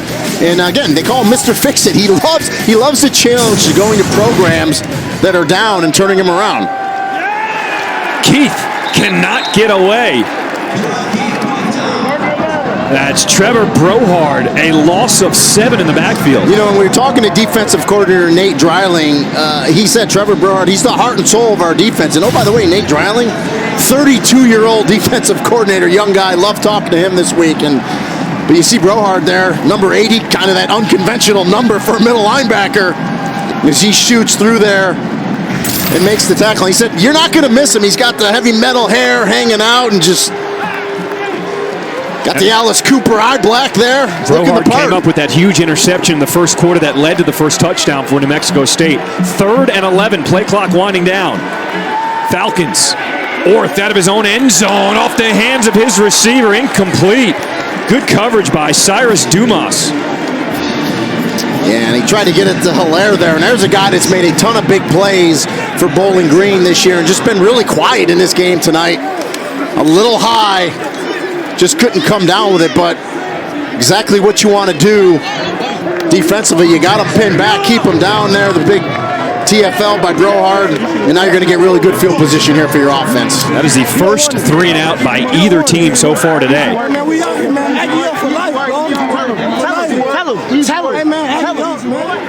Samari Sir gets that punt away. A booming punt will back up Dixon, and he is met immediately. No return for New Mexico State.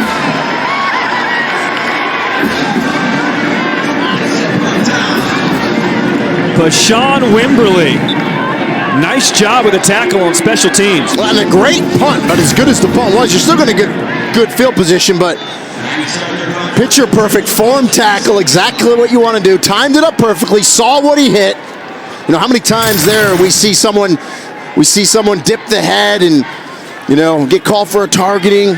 Good tackle there for special teams. Exactly what you want to do by Wimberly. On first down so far today, New Mexico State is averaging over 5 yards. Let's see what they do here on their drive, starting in their own territory. 1st and 10. Handoff is to Watkins. Has a crease on the outside. And they will add to that average on first downs. What's been the key for New Mexico State dialing up something efficient on first play? I think you're getting good push. We haven't given that offensive line enough credit, but I just think they're so dangerous with Pavia that he can pull it and keep it. They got some good wide receivers on the outside that it's just kind of keeping that Bowling Green defense kind of a little off balance, off kilter on first down. And as you said it, you get 7-8 yards on first down. That's great stuff for your offense. It opens up the playbook. Bowling Green showed pressure. They back off now on 2nd and 2. There's a hole for Watkins right up the middle. Amonte Watkins, a 45-yard touchdown run to the house.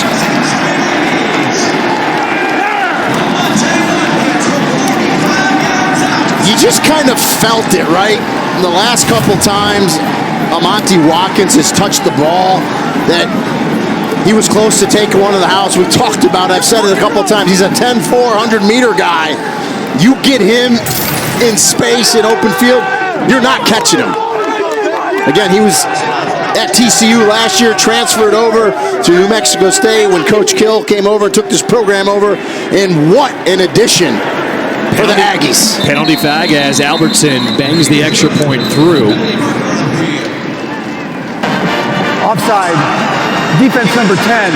The penalties decline. The result of the play is the try is good. And Jerry Kill told us Amonte Watkins has been banged up for most of the season. He said this is the healthiest he has been all year long, and he showed you the speed. Yeah, those few weeks off from the last game before this bowl game been really good to Amonte Watkins. And again, how about the blocking up front? Again, good push. You give a guy like Amonte Watkins a little space, give him 12 inches, he'll take it to the house. if I'm in Conference USA next season, I don't want to play New Mexico State because this team is on the rise. Yeah. Liberty going into that conference as well. A team that they beat second to last game of the season to become bowl eligible. So some new members in Conference USA next year, and it's going to be a good transition for New Mexico State. You know, the team's coming back in Conference USA next season right now. They're 2-1 in bowl season. Western Kentucky's got a win. Middle Tennessee had a very big win the other night. Rick Stockstill, one of the best head coaches in the country. Absolutely. He is a great guy to talk to.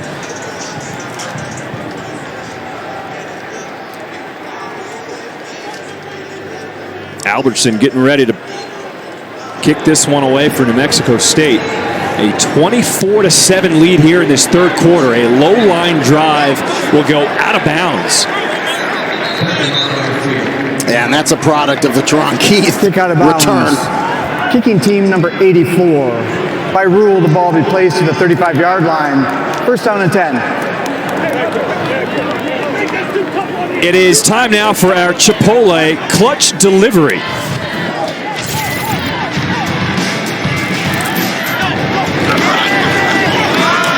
Yeah, good blocking up front. You see Amonte Watkins hit it, no hesitation, straight downhill, great ball security. High and tight, he looks like a sprinter right there on his way to a gold medal. So how do the Falcons answer here? Camden Orth on the run, showing that strong arm, just overthrows his receiver. In this third quarter, New Mexico State, 150 yards. Bowling Green, -1. Yeah, and so now, if you're Bowling Green, shouldn't be any pressure on you. Like, forget it. You're down in this game, late in the third quarter. Just open it up and see what you can do. Try to make some plays, have some fun here. If you're just joining us, Bowling Green lost their starting quarterback back in the first quarter with 7 minutes to play, running out of bounds. Matt McDonald got hit out of bounds, late hit. He has not come back. He is out for the rest of this game. His backup, Camden Orth, delivers a strike there to Hilaire. A gain of 14, and you can see Orth, he is an athletic quarterback. Yeah, he can throw the ball, and I just think it's a lack of reps and experience, right? And if you're a Bowling Green fan, you're upset because the play that Matt McDonald got knocked out of the game, it was a late hit by Dylan Early, clear late hit. So their fans are obviously not happy about that, and rightfully so. Under 3 minutes to play here in this third quarter. Orth with the play fake, pressure in his face, will deliver to his running back out of the backfield. That's Keith. And Keith will pick up a first down. And I love the sense of urgency they're playing with here, Bowling Green. And you can see they're picking the tempo up. So I think Scott Leffler's gonna get it going a little bit. And sometimes that puts a young quarterback into a better rhythm. Doesn't let him think as much. Just play. See the numbers for the backup, Orth.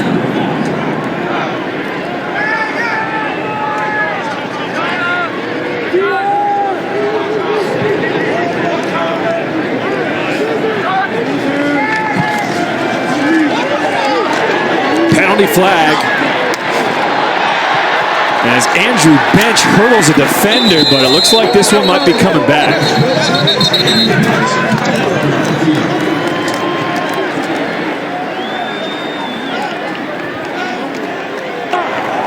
Holding. Offense. Number 64. 10-yard penalty. First down. That's the right guard, Bronson Warner. Yeah, and that hurts, right? So you get a good play right in the middle, right there, 64, a little bit of a tackle. It's the right call, an easy call for the umpire. And that hurts, right? Because you get a nice play to bench your tight end.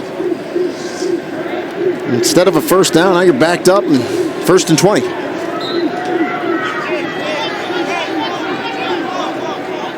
Now, Sterling Webb, the big defensive tackle, had something to say about that. I mean, he caused that holding. On 1st and 20, Orth not on the same page with his wide receiver. He was looking for Austin Osborne, and Osborne ran a good route, was open, just not misconnection. Well, and that's the issue, right? When you have a backup quarterback, you just don't have those reps with your wide receivers. The timing's usually a little bit off. Does it look to be right there?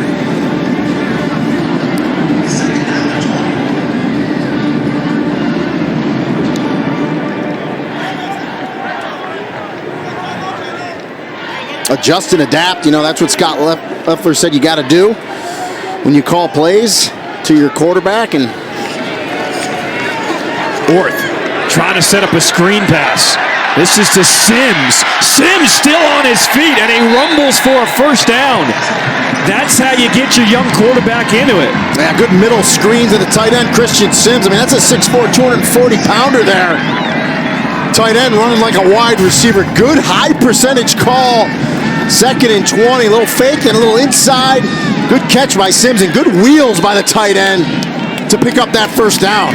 This tight end group for Bowling Green is really good.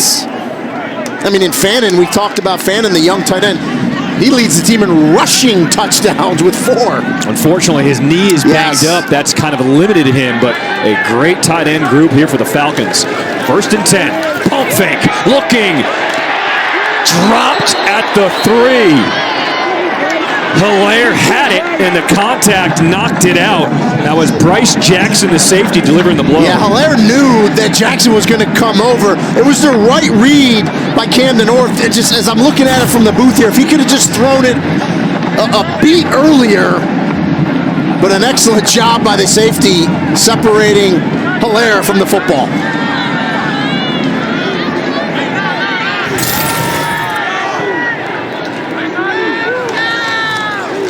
They go on the ground to Keith. Keith is going to be stopped for a gain of 3. That'll bring up 3rd down with under a minute to play in this 3rd quarter. A good strong run by Keith. A lot of jaw-jacking going on out there, getting after it.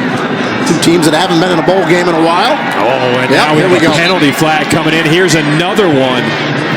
Yeah, this is where you have to control your emotions. We'll see if this is one of those offsetting ones. We'll call it on both. And Warner had that holding call a few plays ago. Yeah, and the referees need to get in there and set this up. And you see teammates getting in there.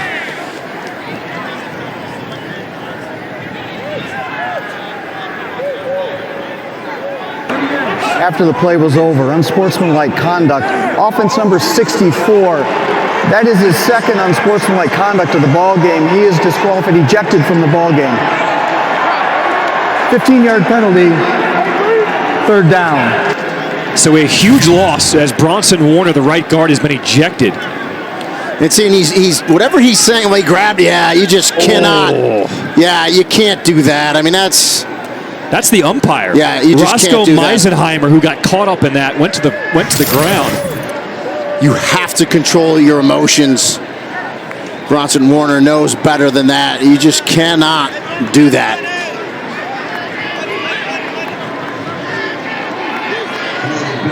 Not only do you get ejected, now you back up after the penalty, 3rd and 22. Yeah, you just can't do that.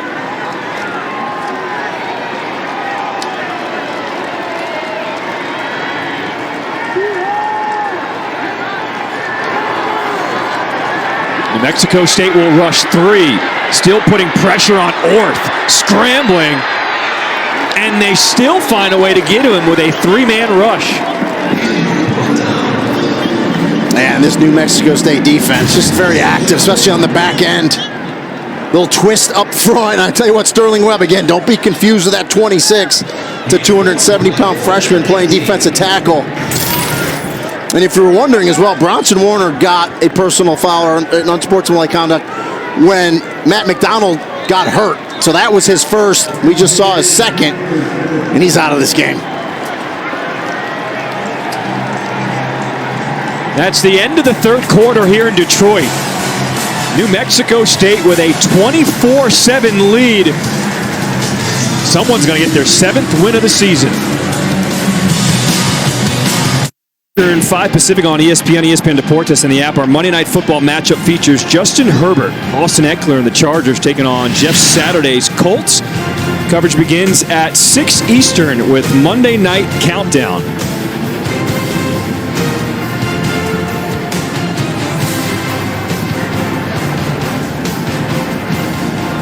So Bowling Green will line up a field goal attempt. This would be 49 yards.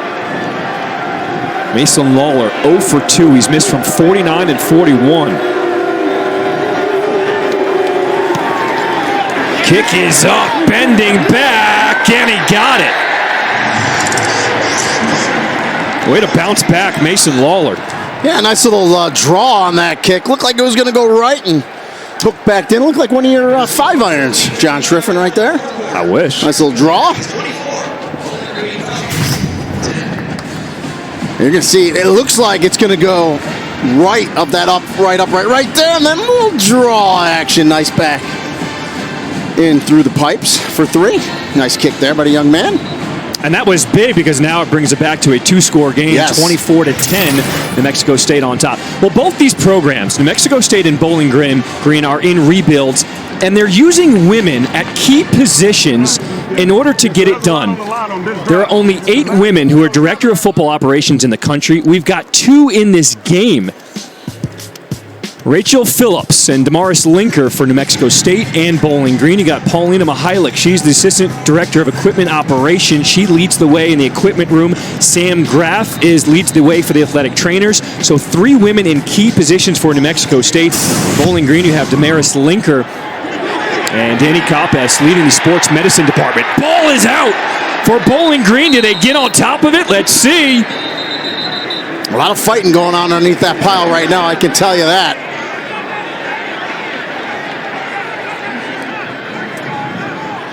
That's just a little pooch kick that landed short. Again, it's a live ball past 10 yards, and they're fighting for it right now. Everyone's pointing their way.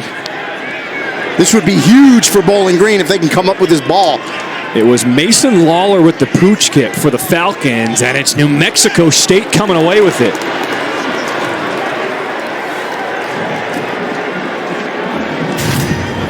Jackson Heel came away from the pile with the ball. What backspin? We were just talking about a draw and a kick. That was like a sand wedge there, backing up.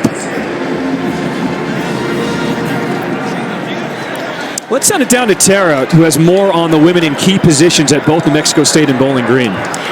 Well, you know, I had the opportunity to actually talk with Rachel Phillips. She is the Director of Football Operations for New Mexico State, and I touched base with her before the game to kind of talk about the movement that's been going on there with other women being added to the staff. And she told me, you know what, I actually took some adjusting. Like, we had to figure out how do we act when there's other women around on the staff, because she's just not used to it, but she loves it. They lean on each other, and they work together very well. We'd love to see that.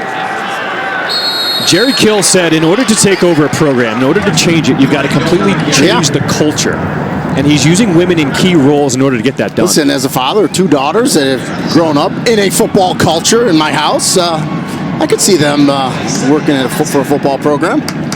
And they'd be okay hearing a lot of yelling and other stuff. You yell? Occasionally. I haven't heard that yet.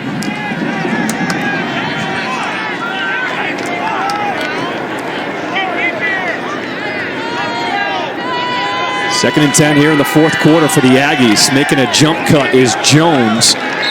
He will pick up a couple. Mark down at the 45. Darren Anders on the stop. There's a huge opportunity defensively here for Bowling Green, right? You got the 3 points. You got it back to 2 scores. You got to get off the field here. 3rd and long. You know, New Mexico State's been excellent on 3rd down today, but you got to get a stop here if you're Bowling Green. On 3rd down today, New Mexico State 6 for 10. I mean, what a beautiful shot here. And that's phenomenal, 6 of 10, by the way. Ford Field, this lower section filled up nicely. Great atmosphere here on the day after Christmas. 3rd and 7. Pavia pump fakes, gets the defense in the air. We do have a penalty flag as Pavia still running downfield. Eventually will slide down at the 30. But that's in the area of holding. Right now it's a gain of 25. Yeah, it looks like it's going to be holding. It's going to come back, but that's what Diego Pavia can do. Holding. Offense number 51. 10-yard penalty. 3rd down. That's the left guard, A.J. Vaipulu. Yeah, the young left guard. We called his name out a couple times. He's going to be on the right side of the screen.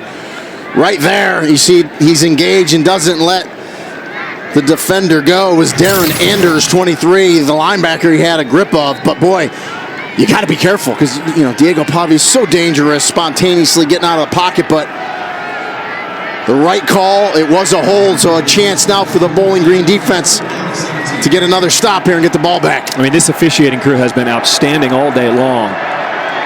3rd and 17.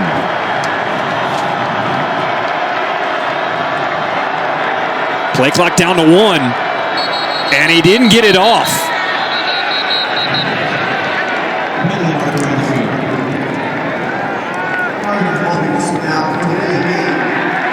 The 10.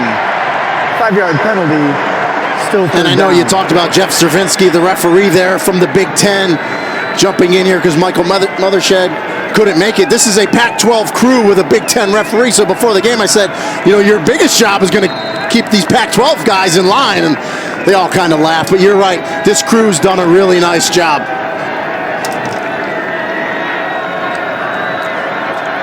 People give officials a hard time. Yeah. But when we see them through the airports, we see them throughout the year. We see them a lot. Officials work so hard to make this college football game as good as it is today. You got to give them some love.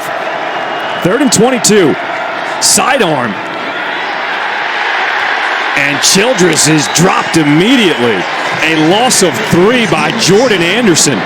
And we've seen Jordan Anderson make a couple plays tonight. He's excellent at shedding blocks and getting to the receiver for the tackle. And finally, some life out of this crowd. And you talked about it. It's obviously heavy Bowling Green, only an hour away. And you see Jerry Kill getting after his players because he knows you can't take your foot off the gas pedal when you have a lead in the 4th quarter. That is the first 3 and out of the game for New Mexico State as Eberle is on to punt this one away. And a short punt. It'll check up, and it takes a Bowling Green bounce. And the Falcons are fired up. Down by 2 scores. That was just a 14-yard punt. Folks, don't go anywhere. This game's not over yet. Back to Detroit. New Mexico State up 24-10 over Bowling Green. Well, we got the MegaCast back for the college football playoff semifinals on December 31st. 9 different viewing options for each game. Got the Field Pass with the Pat McAfee Show, presented by Mercedes-Benz on ESPN2. It'll feature Pat McAfee, Robert Griffin III, Cole Kubelik, AJ Hawk, Darius Butler, and more, providing analysis and interviews from the sideline. The MegaCast lineup also includes the Command Center, AT&T 5G Skycast, all 22. You got home broadcasts on the radio. It is awesome. Bowling Green, first play, a shot. They've got Keith still on his feet. Ball is out. And Bowling Green falls on top of it inside the 10.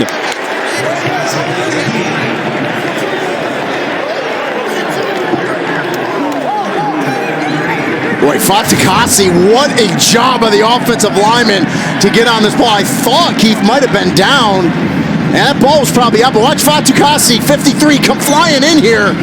Excellent job by the offensive lineman trailing the play. Great hustle. Trevor Brohard, the linebacker for New Mexico State, was the guy who forced the fumble. But now it is 1st and goal. 17-yard line. The ball be placed at the 17-yard line where it's 1st down and 10, Bowling Green. So Keith stepped out of bounds. So there was no fumble. They'll bring it back. And if you're Bowling Green, you're not too upset about that because it would have prevented the fumble anyway. So when his heel comes down, they mark it out of bounds. It is a gain of 24. Yeah, but still a big-time play. I thought we were talking in the break. It felt like a sudden change because the defense had gotten the stop, the bad punt. They might take a vertical shot. That was a quasi-vertical shot on 1st down there. They go to the ground with Keith. And Chris Ojo, the linebacker, stepping up for the tackle, just a gain of 1. And Dylan Early, the safety for New Mexico State, was very active early. 5 tackles in the 1st quarter. Hasn't had a tackle since. So see if some of those safeties are going to step up here for New Mexico State. Bring that physicality they brought in the 1st quarter.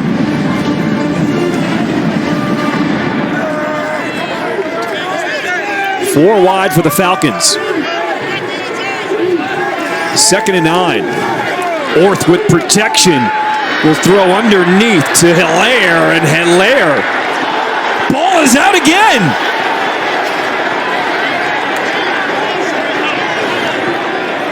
This time New Mexico State has it. You see Camden North saying Hilaire was down. We'll get a good look at it here. Makes the catch, turns up. It's going to be first and goal. The ball gets ripped out. The question is, did the knee hit before the ball came out? We'll get a great look at it right here. Chris Ojo, the guy who ripped it out, and you can see the knee was... No, great camera work there. I think the ball was out. It was moving before that knee hit. So your first inclination, John, is correct. Now, replay should stop and look at this thing. But I think, unfortunately, if you're a Bowling Green fan, that ball was out before that right knee hit. Now, we'll get a different angle here, but Chris Ojo is going to rip it out here. Let's see. Yeah, the ball's moving there. You see the ball start to turn before that right knee hits. This play's going to stand. It really should be confirmed because, to me, the ball's clearly moving before that right knee hits of Odu Hilaire.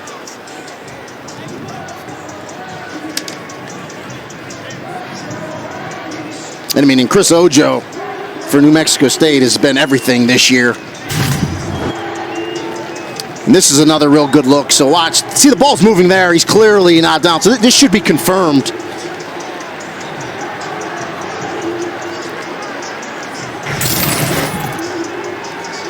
So the call on the field is a fumble. They would need indisputable evidence to overturn it. Yeah. And you think it's going to be confirmed? I mean, they may say stands, but I think it's confirmed. To me, the ball's clearly moving and coming out. Here's the call.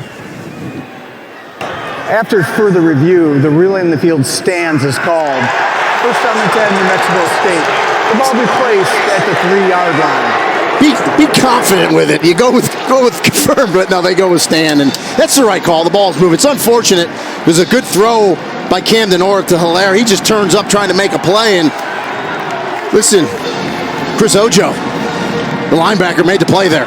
Cyrus Dumas gets the turnover hat because he came away with it, but to your point, it was Ojo who ripped it free.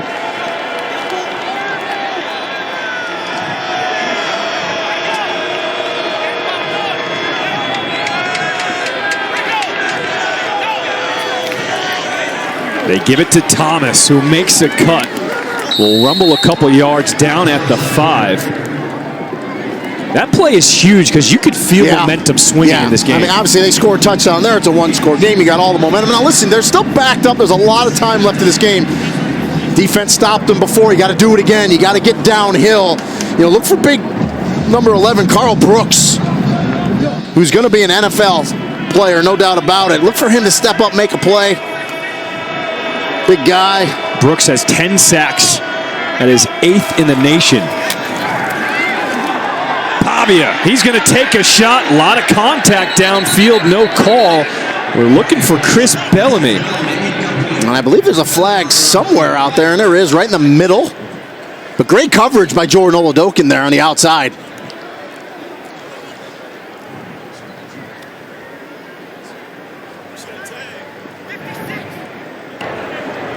Ineligible player downfield. Offense number 56. The penalties declined. It's 3rd down. Yeah, Cannon Yarrow, the center in college football. You're allowed to be 3 yards downfield. Anything over 3 yards. 56 right in the middle. He's just going to drift. He's just going to drift. You see him there? It's a good call, and it's the right call to decline the penalty because you want the down, not the yardage here. So third down on their own 5. Pavia puts his head down and he takes a shot. Jordan Anderson, the guy to deliver the blow, and Pavia just pops right back up. And that's where 11, Carl Brooks, is going to come inside right there. You cannot come inside. You have to set the edge, especially with a quarterback like Pavia. You let him get outside with no one there, no containing, and he's going to turn it up, and that's a backbreaker there. You had him where you wanted him. Just got to make the play and get the ball back for your offense, but Diego Pavia makes another play. On third down, picks up 9 for the first down. Eric Marsh, the man in motion.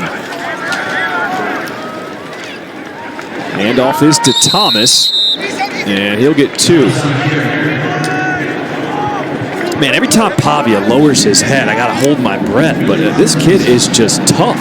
In big situations, Diego Pavia has put his team on his back.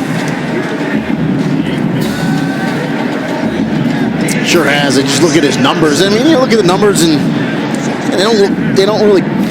they're not eye-popping, but he's made a bunch of plays today, and he's run this offense excellent. Made the right reads. 7 rushes for 47 yards. He's picked up almost 7 yards per carry. Play clock winding down. It's at 2. Pavia gets it off. Will hand it off. And Watkins will bang forward to the 20, a gain of 3.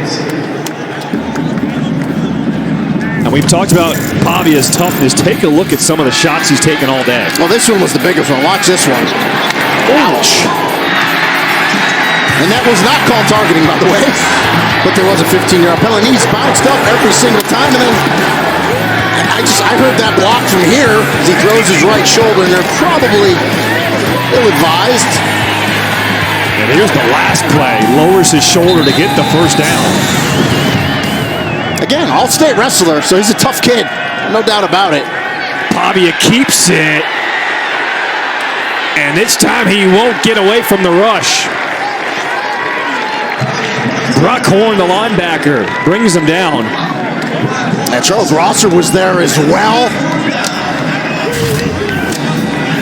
Just a good, aggressive play. And no face mask, just has him by the helmet a little bit. Good job not to grab the face mask or the ear hole, which would be a penalty. By Rosser there, 13. So the first sack today by this Bowling Green defense. It'll force a punt by New Mexico State. Eberle will come on and kick this away. Embry waiting as the deep man. And it's blocked! Ball is loose in the end zone, and it's going to be a touchback. A safety, excuse me. Davion Daniels, the man who blocked it. And I tell you what, Jerry Killen talking to him, when I asked him points of emphasis for the game, kicking game, kicking game, kicking game, he kept telling us he's been burned with it before. Great job by Bowling Green. Right up the middle, get the block, get the safety, and the ball back when we come back.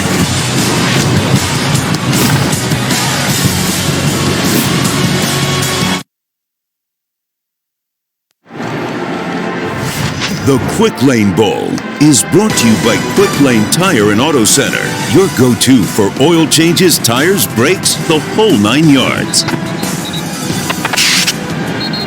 Falcons band fired up after that last safety. Blocked punt by Davion Daniels. Now Eberle, the punter, jumped back on top of it to save the touchdown, but a safety. And Bowling Green with 7:10 to play. They are still in it. And how about the defense of Bowling Green? Last couple times out, got stops, getting the ball back for their offense, and of course special teams making a huge play. Two really big special team plays, obviously, for Bowling Green today. The kickoff return for the touchdown, and now the blocked punt for a safety.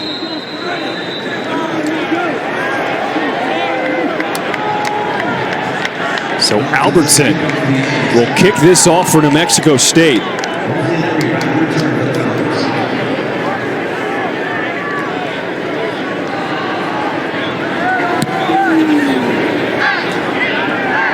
Big kick by Albertson. It is Embry fielding at the 20. Has a seam. Makes a cut back left. His helmet comes off with the hit. And he pops up. But an excellent return. Great field position after the safety. Forcing the free kick from the 20, and Embry hits it hard right up the middle.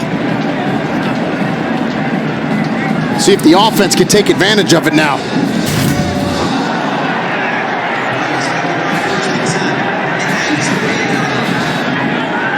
Oh, they're going to look at that for targeting. I would be shocked if replay does not stop this. and look at it for targeting with crown of the helmet.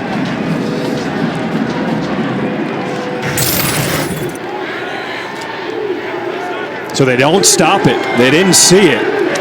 Bowling Green, what a catch coming back. The ball thrown behind the receiver, Broden. But he makes the catch at 6'7", picks up 14. Yeah, and he's one that Scott Leffler said it's going to be great. He just needs to attack the ball. Well, he attacks it here as it's behind him. Look at him stretch out, and he needed all that 6'7" frame to reach back and make that catch. Second straight drive for Bowling Green, starting in New Mexico State territory. Orth, good protection, will take a shot, incomplete. Here comes the penalty flag. He was looking for Hilaire. Yeah, it's going to be pass interference. Hilaire's that vertical threat. Pass interference, defense number 9. 15-yard penalty includes an automatic first down. That's the cornerback, Linwood Crump, called for the pass interference. Yeah, just trying to slow up Hilaire. We'll take a look at it here. I love the play call. Take this vertical shot. You got to grab right there as Hilaire was going by Crump. Good job by the official. Easy call.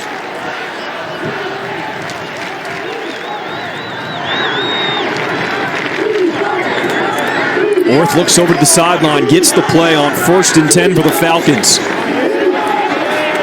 Throwing, has a man, banging off defenders, touchdown!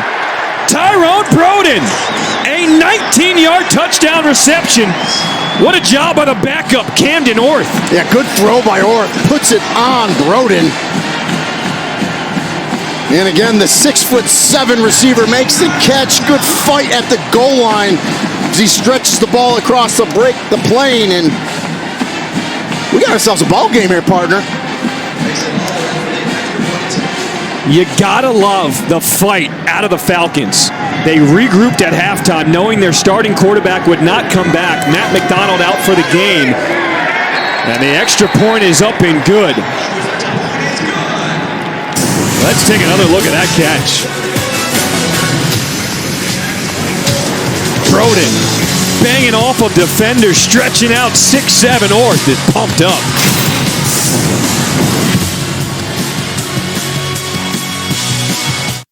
To the Quick Lane Bowl here in Detroit, Michigan. New Mexico State holding on to a 5-point lead over Bowling Green. Bowl season continues with 4 more games tomorrow on ESPN, ESPN Deportes, and the app.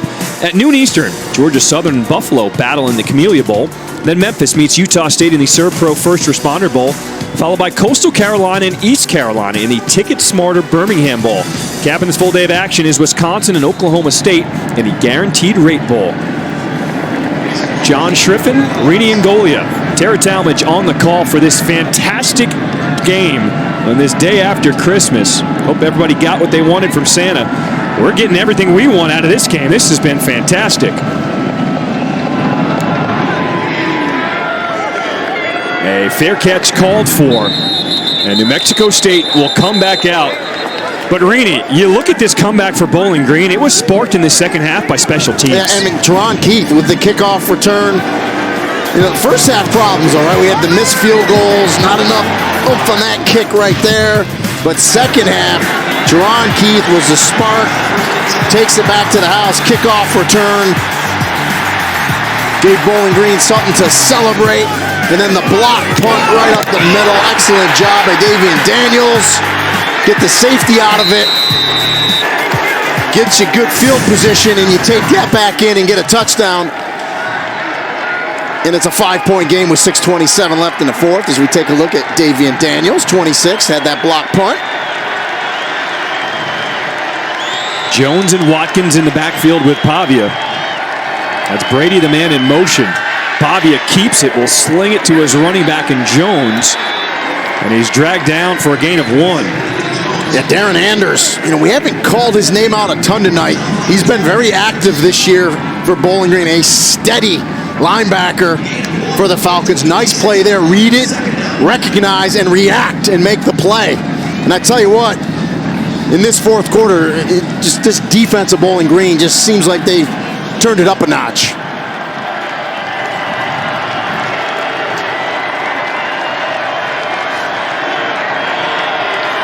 Second and 9.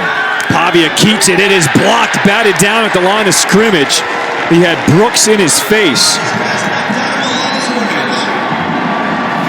Walter Hare, the defensive tackle, is the guy who got his hand on it. Yeah, we saw big Carl Brooks get in there earlier today as well, and you hear this crowd now. Exactly what defensive linemen are taught. If you can't get to the quarterback, try to time it, get those hands up. You know, Pavia, not the tallest of quarterbacks at 6 foot. It's starting to get loud. And New Mexico State calls timeout. New Mexico State, they're second to the half. Full media timeout. Coach Gill will talk things over with his Aggies offense. 3rd and 9 when we come back. Across the country, businesses have had to adjust how they operate and make difficult decisions to protect their employees, customers, and communities. While we don't yet fully know where this road will lead, we do know you don't have to walk it alone. When you're ready, Cox Media's team of experts will be here to offer thoughtful perspective on messaging and media planning as your customers are evolving how they watch, read, and connect. We're here to help you navigate this together. Cox Media. Better together. Join us on the ESPN app for the Capital One postgame immediately following our game. And with 5:44 to play, this one is a long way from being over. Yeah, 3rd and 9, exactly where the Bowling Green defense wants to be. You know, if you're New Mexico State offensive coordinator Tim Beck, you see if you can get Diego Pavia out of the pocket. As you take a look, Jerry Kill never has won a bowl game. Looking for his first career bowl win, 0-5, which is surprising to me. And New Mexico State has never lost a bowl game. 3-0-1 for New Mexico State in bowl games. A big 3rd and 9 coming up. 4 wide receiver set for Diego Pavia. Ford Field is rocking right now. Pavia will step up. He's got some room. Stretches for the first down. The ball comes out. Was he down? Darren Anders, the linebacker, brought him down. Let's see where they spot it. Well, they called it a fumble because the beanbag got thrown from the line judge. They definitely called it a fumble, and New Mexico State jumped back on it at the line to gain, so this should be a first down.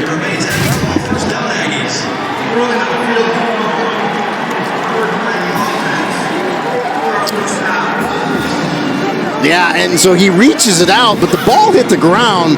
It's a moot point because they recovered the fumble. So I don't think replay is going to look at this. But it was definitely called a fumble. That would have been an interesting one with replay, but no need to stop it as they recover it and get the yards to gain for the first down. Big play. That was a huge play by Diego Pavia.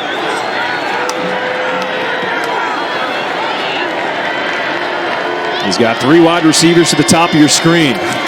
Pavia will hand it to the running back, Jones. And a collision in the backfield. Walter Hare again. Tackle for loss. There's a loss of 2. Man, he's one of the captains of the team. He's a great person, a leader. And I tell you what, they're pinning their ears back, that defensive line. They're getting upfield. They're getting after it. They're making a lot of plays in the second half.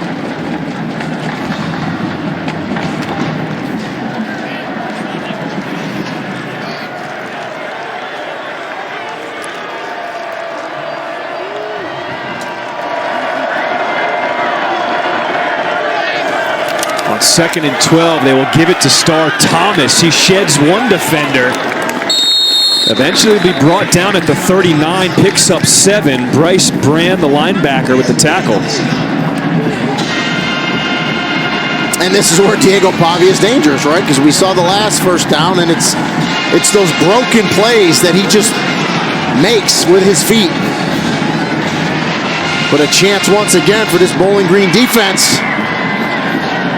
Get a stop. What's the key to accounting for Pavia if you're Bowling Green? You got to try to keep him in the pocket. And when he gets outside and gets into space, he's dangerous.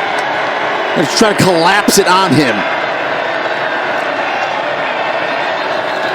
And a penalty flag, movement before the snap. Looks like a false start against the Aggies. And I believe it was a receiver, Chris Bellamy, number 1.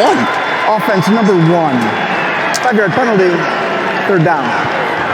And that always drives you nuts when a wide receiver false starts, because even if you forget the count, just got to hold your water there. Just can't do it. Yep, right there, just a little bit there, and that's enough.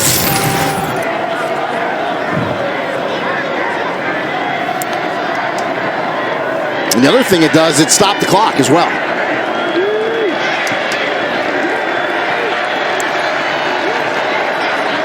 New Mexico State, that was their 4th penalty of this 4th quarter. Play clock winding down. It's at 3. Pavia just gets it away on 3rd and 10. Flushed out. He's going to keep it himself. He's going to dive for it. Diego Pavia just gives up his body for the first down. And as much as we talk about it up here in the booth, him making plays with his feet, and Bowling Green knows he still does it. Again, gets outside of the pocket. You got to have contain on a quarterback like that. They lose contain. He dives for it and gets the first down. You know, in 14, Demetrius Hardiman had that outside contain again. Just took that slight step inside. Pavia goes to the outside. Has the speed to turn the corner and pick up the first down. Just a backbreaker. How much fun is this young man, Diego Pavia? Yeah, if you're a New Mexico State fan, you're really happy to have this kid. The clock continues to run. Star Thomas. He'll pick up 4. Yeah, so now if you're Scott Leffler in Bowling Green, you got to start using some timeouts. And I think, we got one right there. Bowling Green, their first of the half. 30-second timeout. So Coach Leffler calls a timeout. Bowling Green with 2 timeouts remaining here in this 4th quarter. So it's very simple, right? If you're New Mexico State, if you get first downs, game's over. You're going to win the game, right? So they got a couple timeouts left. We'll see, but that young man right there, Diego Pavia, has been outstanding today. And oh, by the way, hurt his hamstring the last game of the year. We forgot to mention that. Was at about 90%. It was good rest for him, 3 weeks. But still probably not 100%, but sure looks pretty good.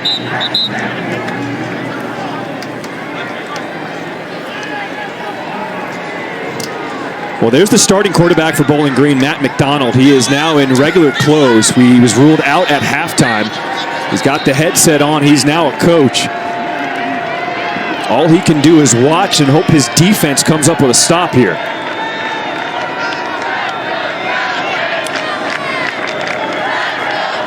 .302 to play in this 4th quarter. 2nd and 6 for the Aggies. Pavia keeps it.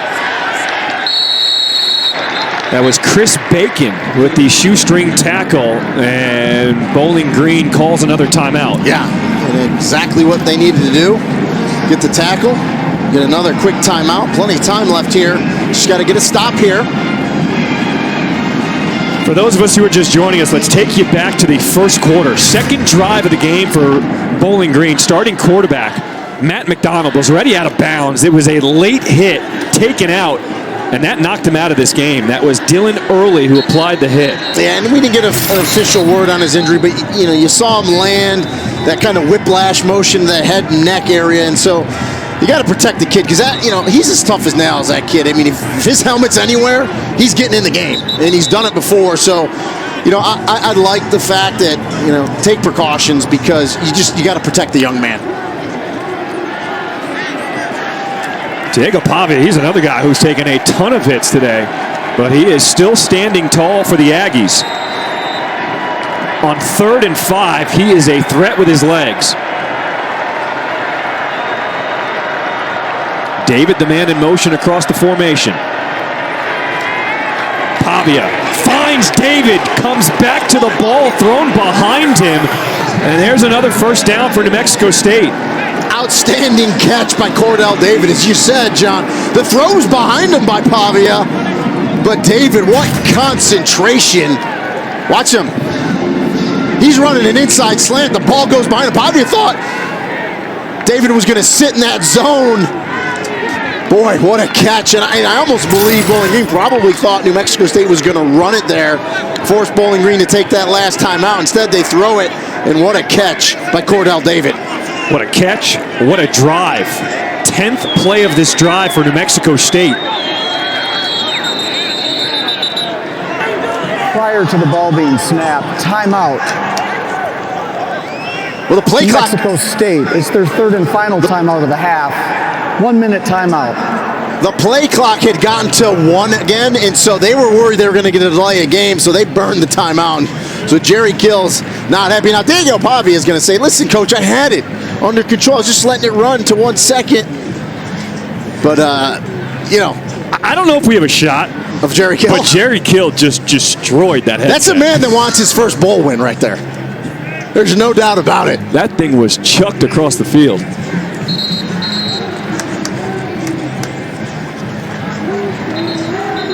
So New Mexico State out of timeouts. That was their third and final timeout. Stopping the clock at 2:20 to play here in this fourth quarter. Yeah, he's intense. He was like that before the game when we talked to him, and he's ready to go. And there he goes. He's going to put it. Look, he's trying to put it back. There it is. He got it. He got it back, and look at the bottom. Look at the bottom. Watch the bottom where he is at the 50. Boom! Nice spike. And it goes again. Double whammy there. And take that.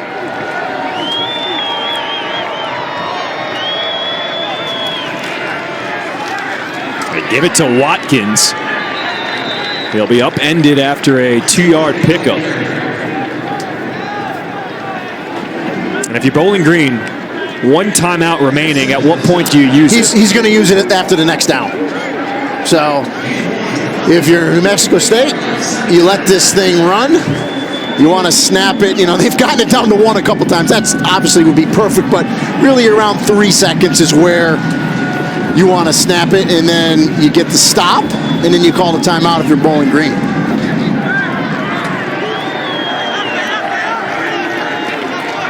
The play clock winding down. It's at 3. Pavia gets it off.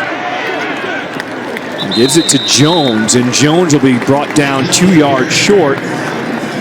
And the clock continues to run. Yeah, he didn't use it. I'm surprised he didn't use it there. And obviously there's a method to his madness for sure, because now you're going to be well within a minute left in this game. And of course, it's a moot point if you get the first down. The game's over. If New Mexico State can give it to one of their big backs here and go get 2 yards and just ice this game. 12th play of this drive. New Mexico State on this drive is a perfect 3 for 3 on third downs. They need to pick up 2 here. Play clock is at 2. Pavia snaps it, keeps it, sheds the tackle, and Diego Pavia has just iced it for New Mexico State. And it's fitting that Diego Pavia gets the icing first down. Great job, puts it in the belly of his big back. Zone read, pulls it, gets upfield right away, gets the first down.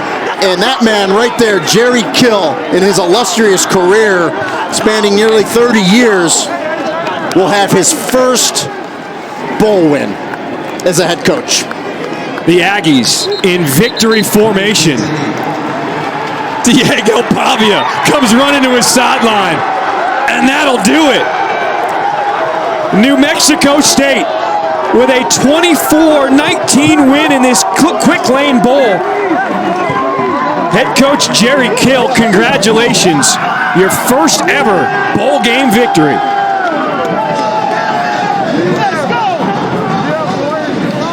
And how about, we talked about it, this is a New Mexico State team that started the season 0-4.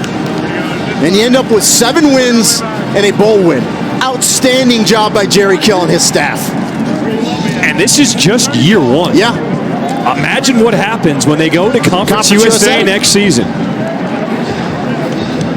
All right, it is time now. Let's take a look at our Capital One player of the game, and it is none other than Diego Pavia. And I mean, how many first downs did he pick up with his feet, right? On third down, too. You know he's going to run it. You try to contain him, and you just can't do it. And he's just making plays, and that's why it was fitting at the end there that he picks up that first down to end the game. He had 3 rushes on that last drive. They were all good for first downs on third down. What a ball game, partner. Yeah. And give Bowling Green credit and Scott Leffler. You lose your starting quarterback, Matt McDonald, but you fight all the way to the end. Our final score here in Detroit, New Mexico State 24, Bowling Green 19. The Aggies win the Quick Lane Ball. For my partner, Rini Angolia, Tara Talmadge, I'm John Schriffen. Stay with us. We will have the post-game ceremony on ESPN+.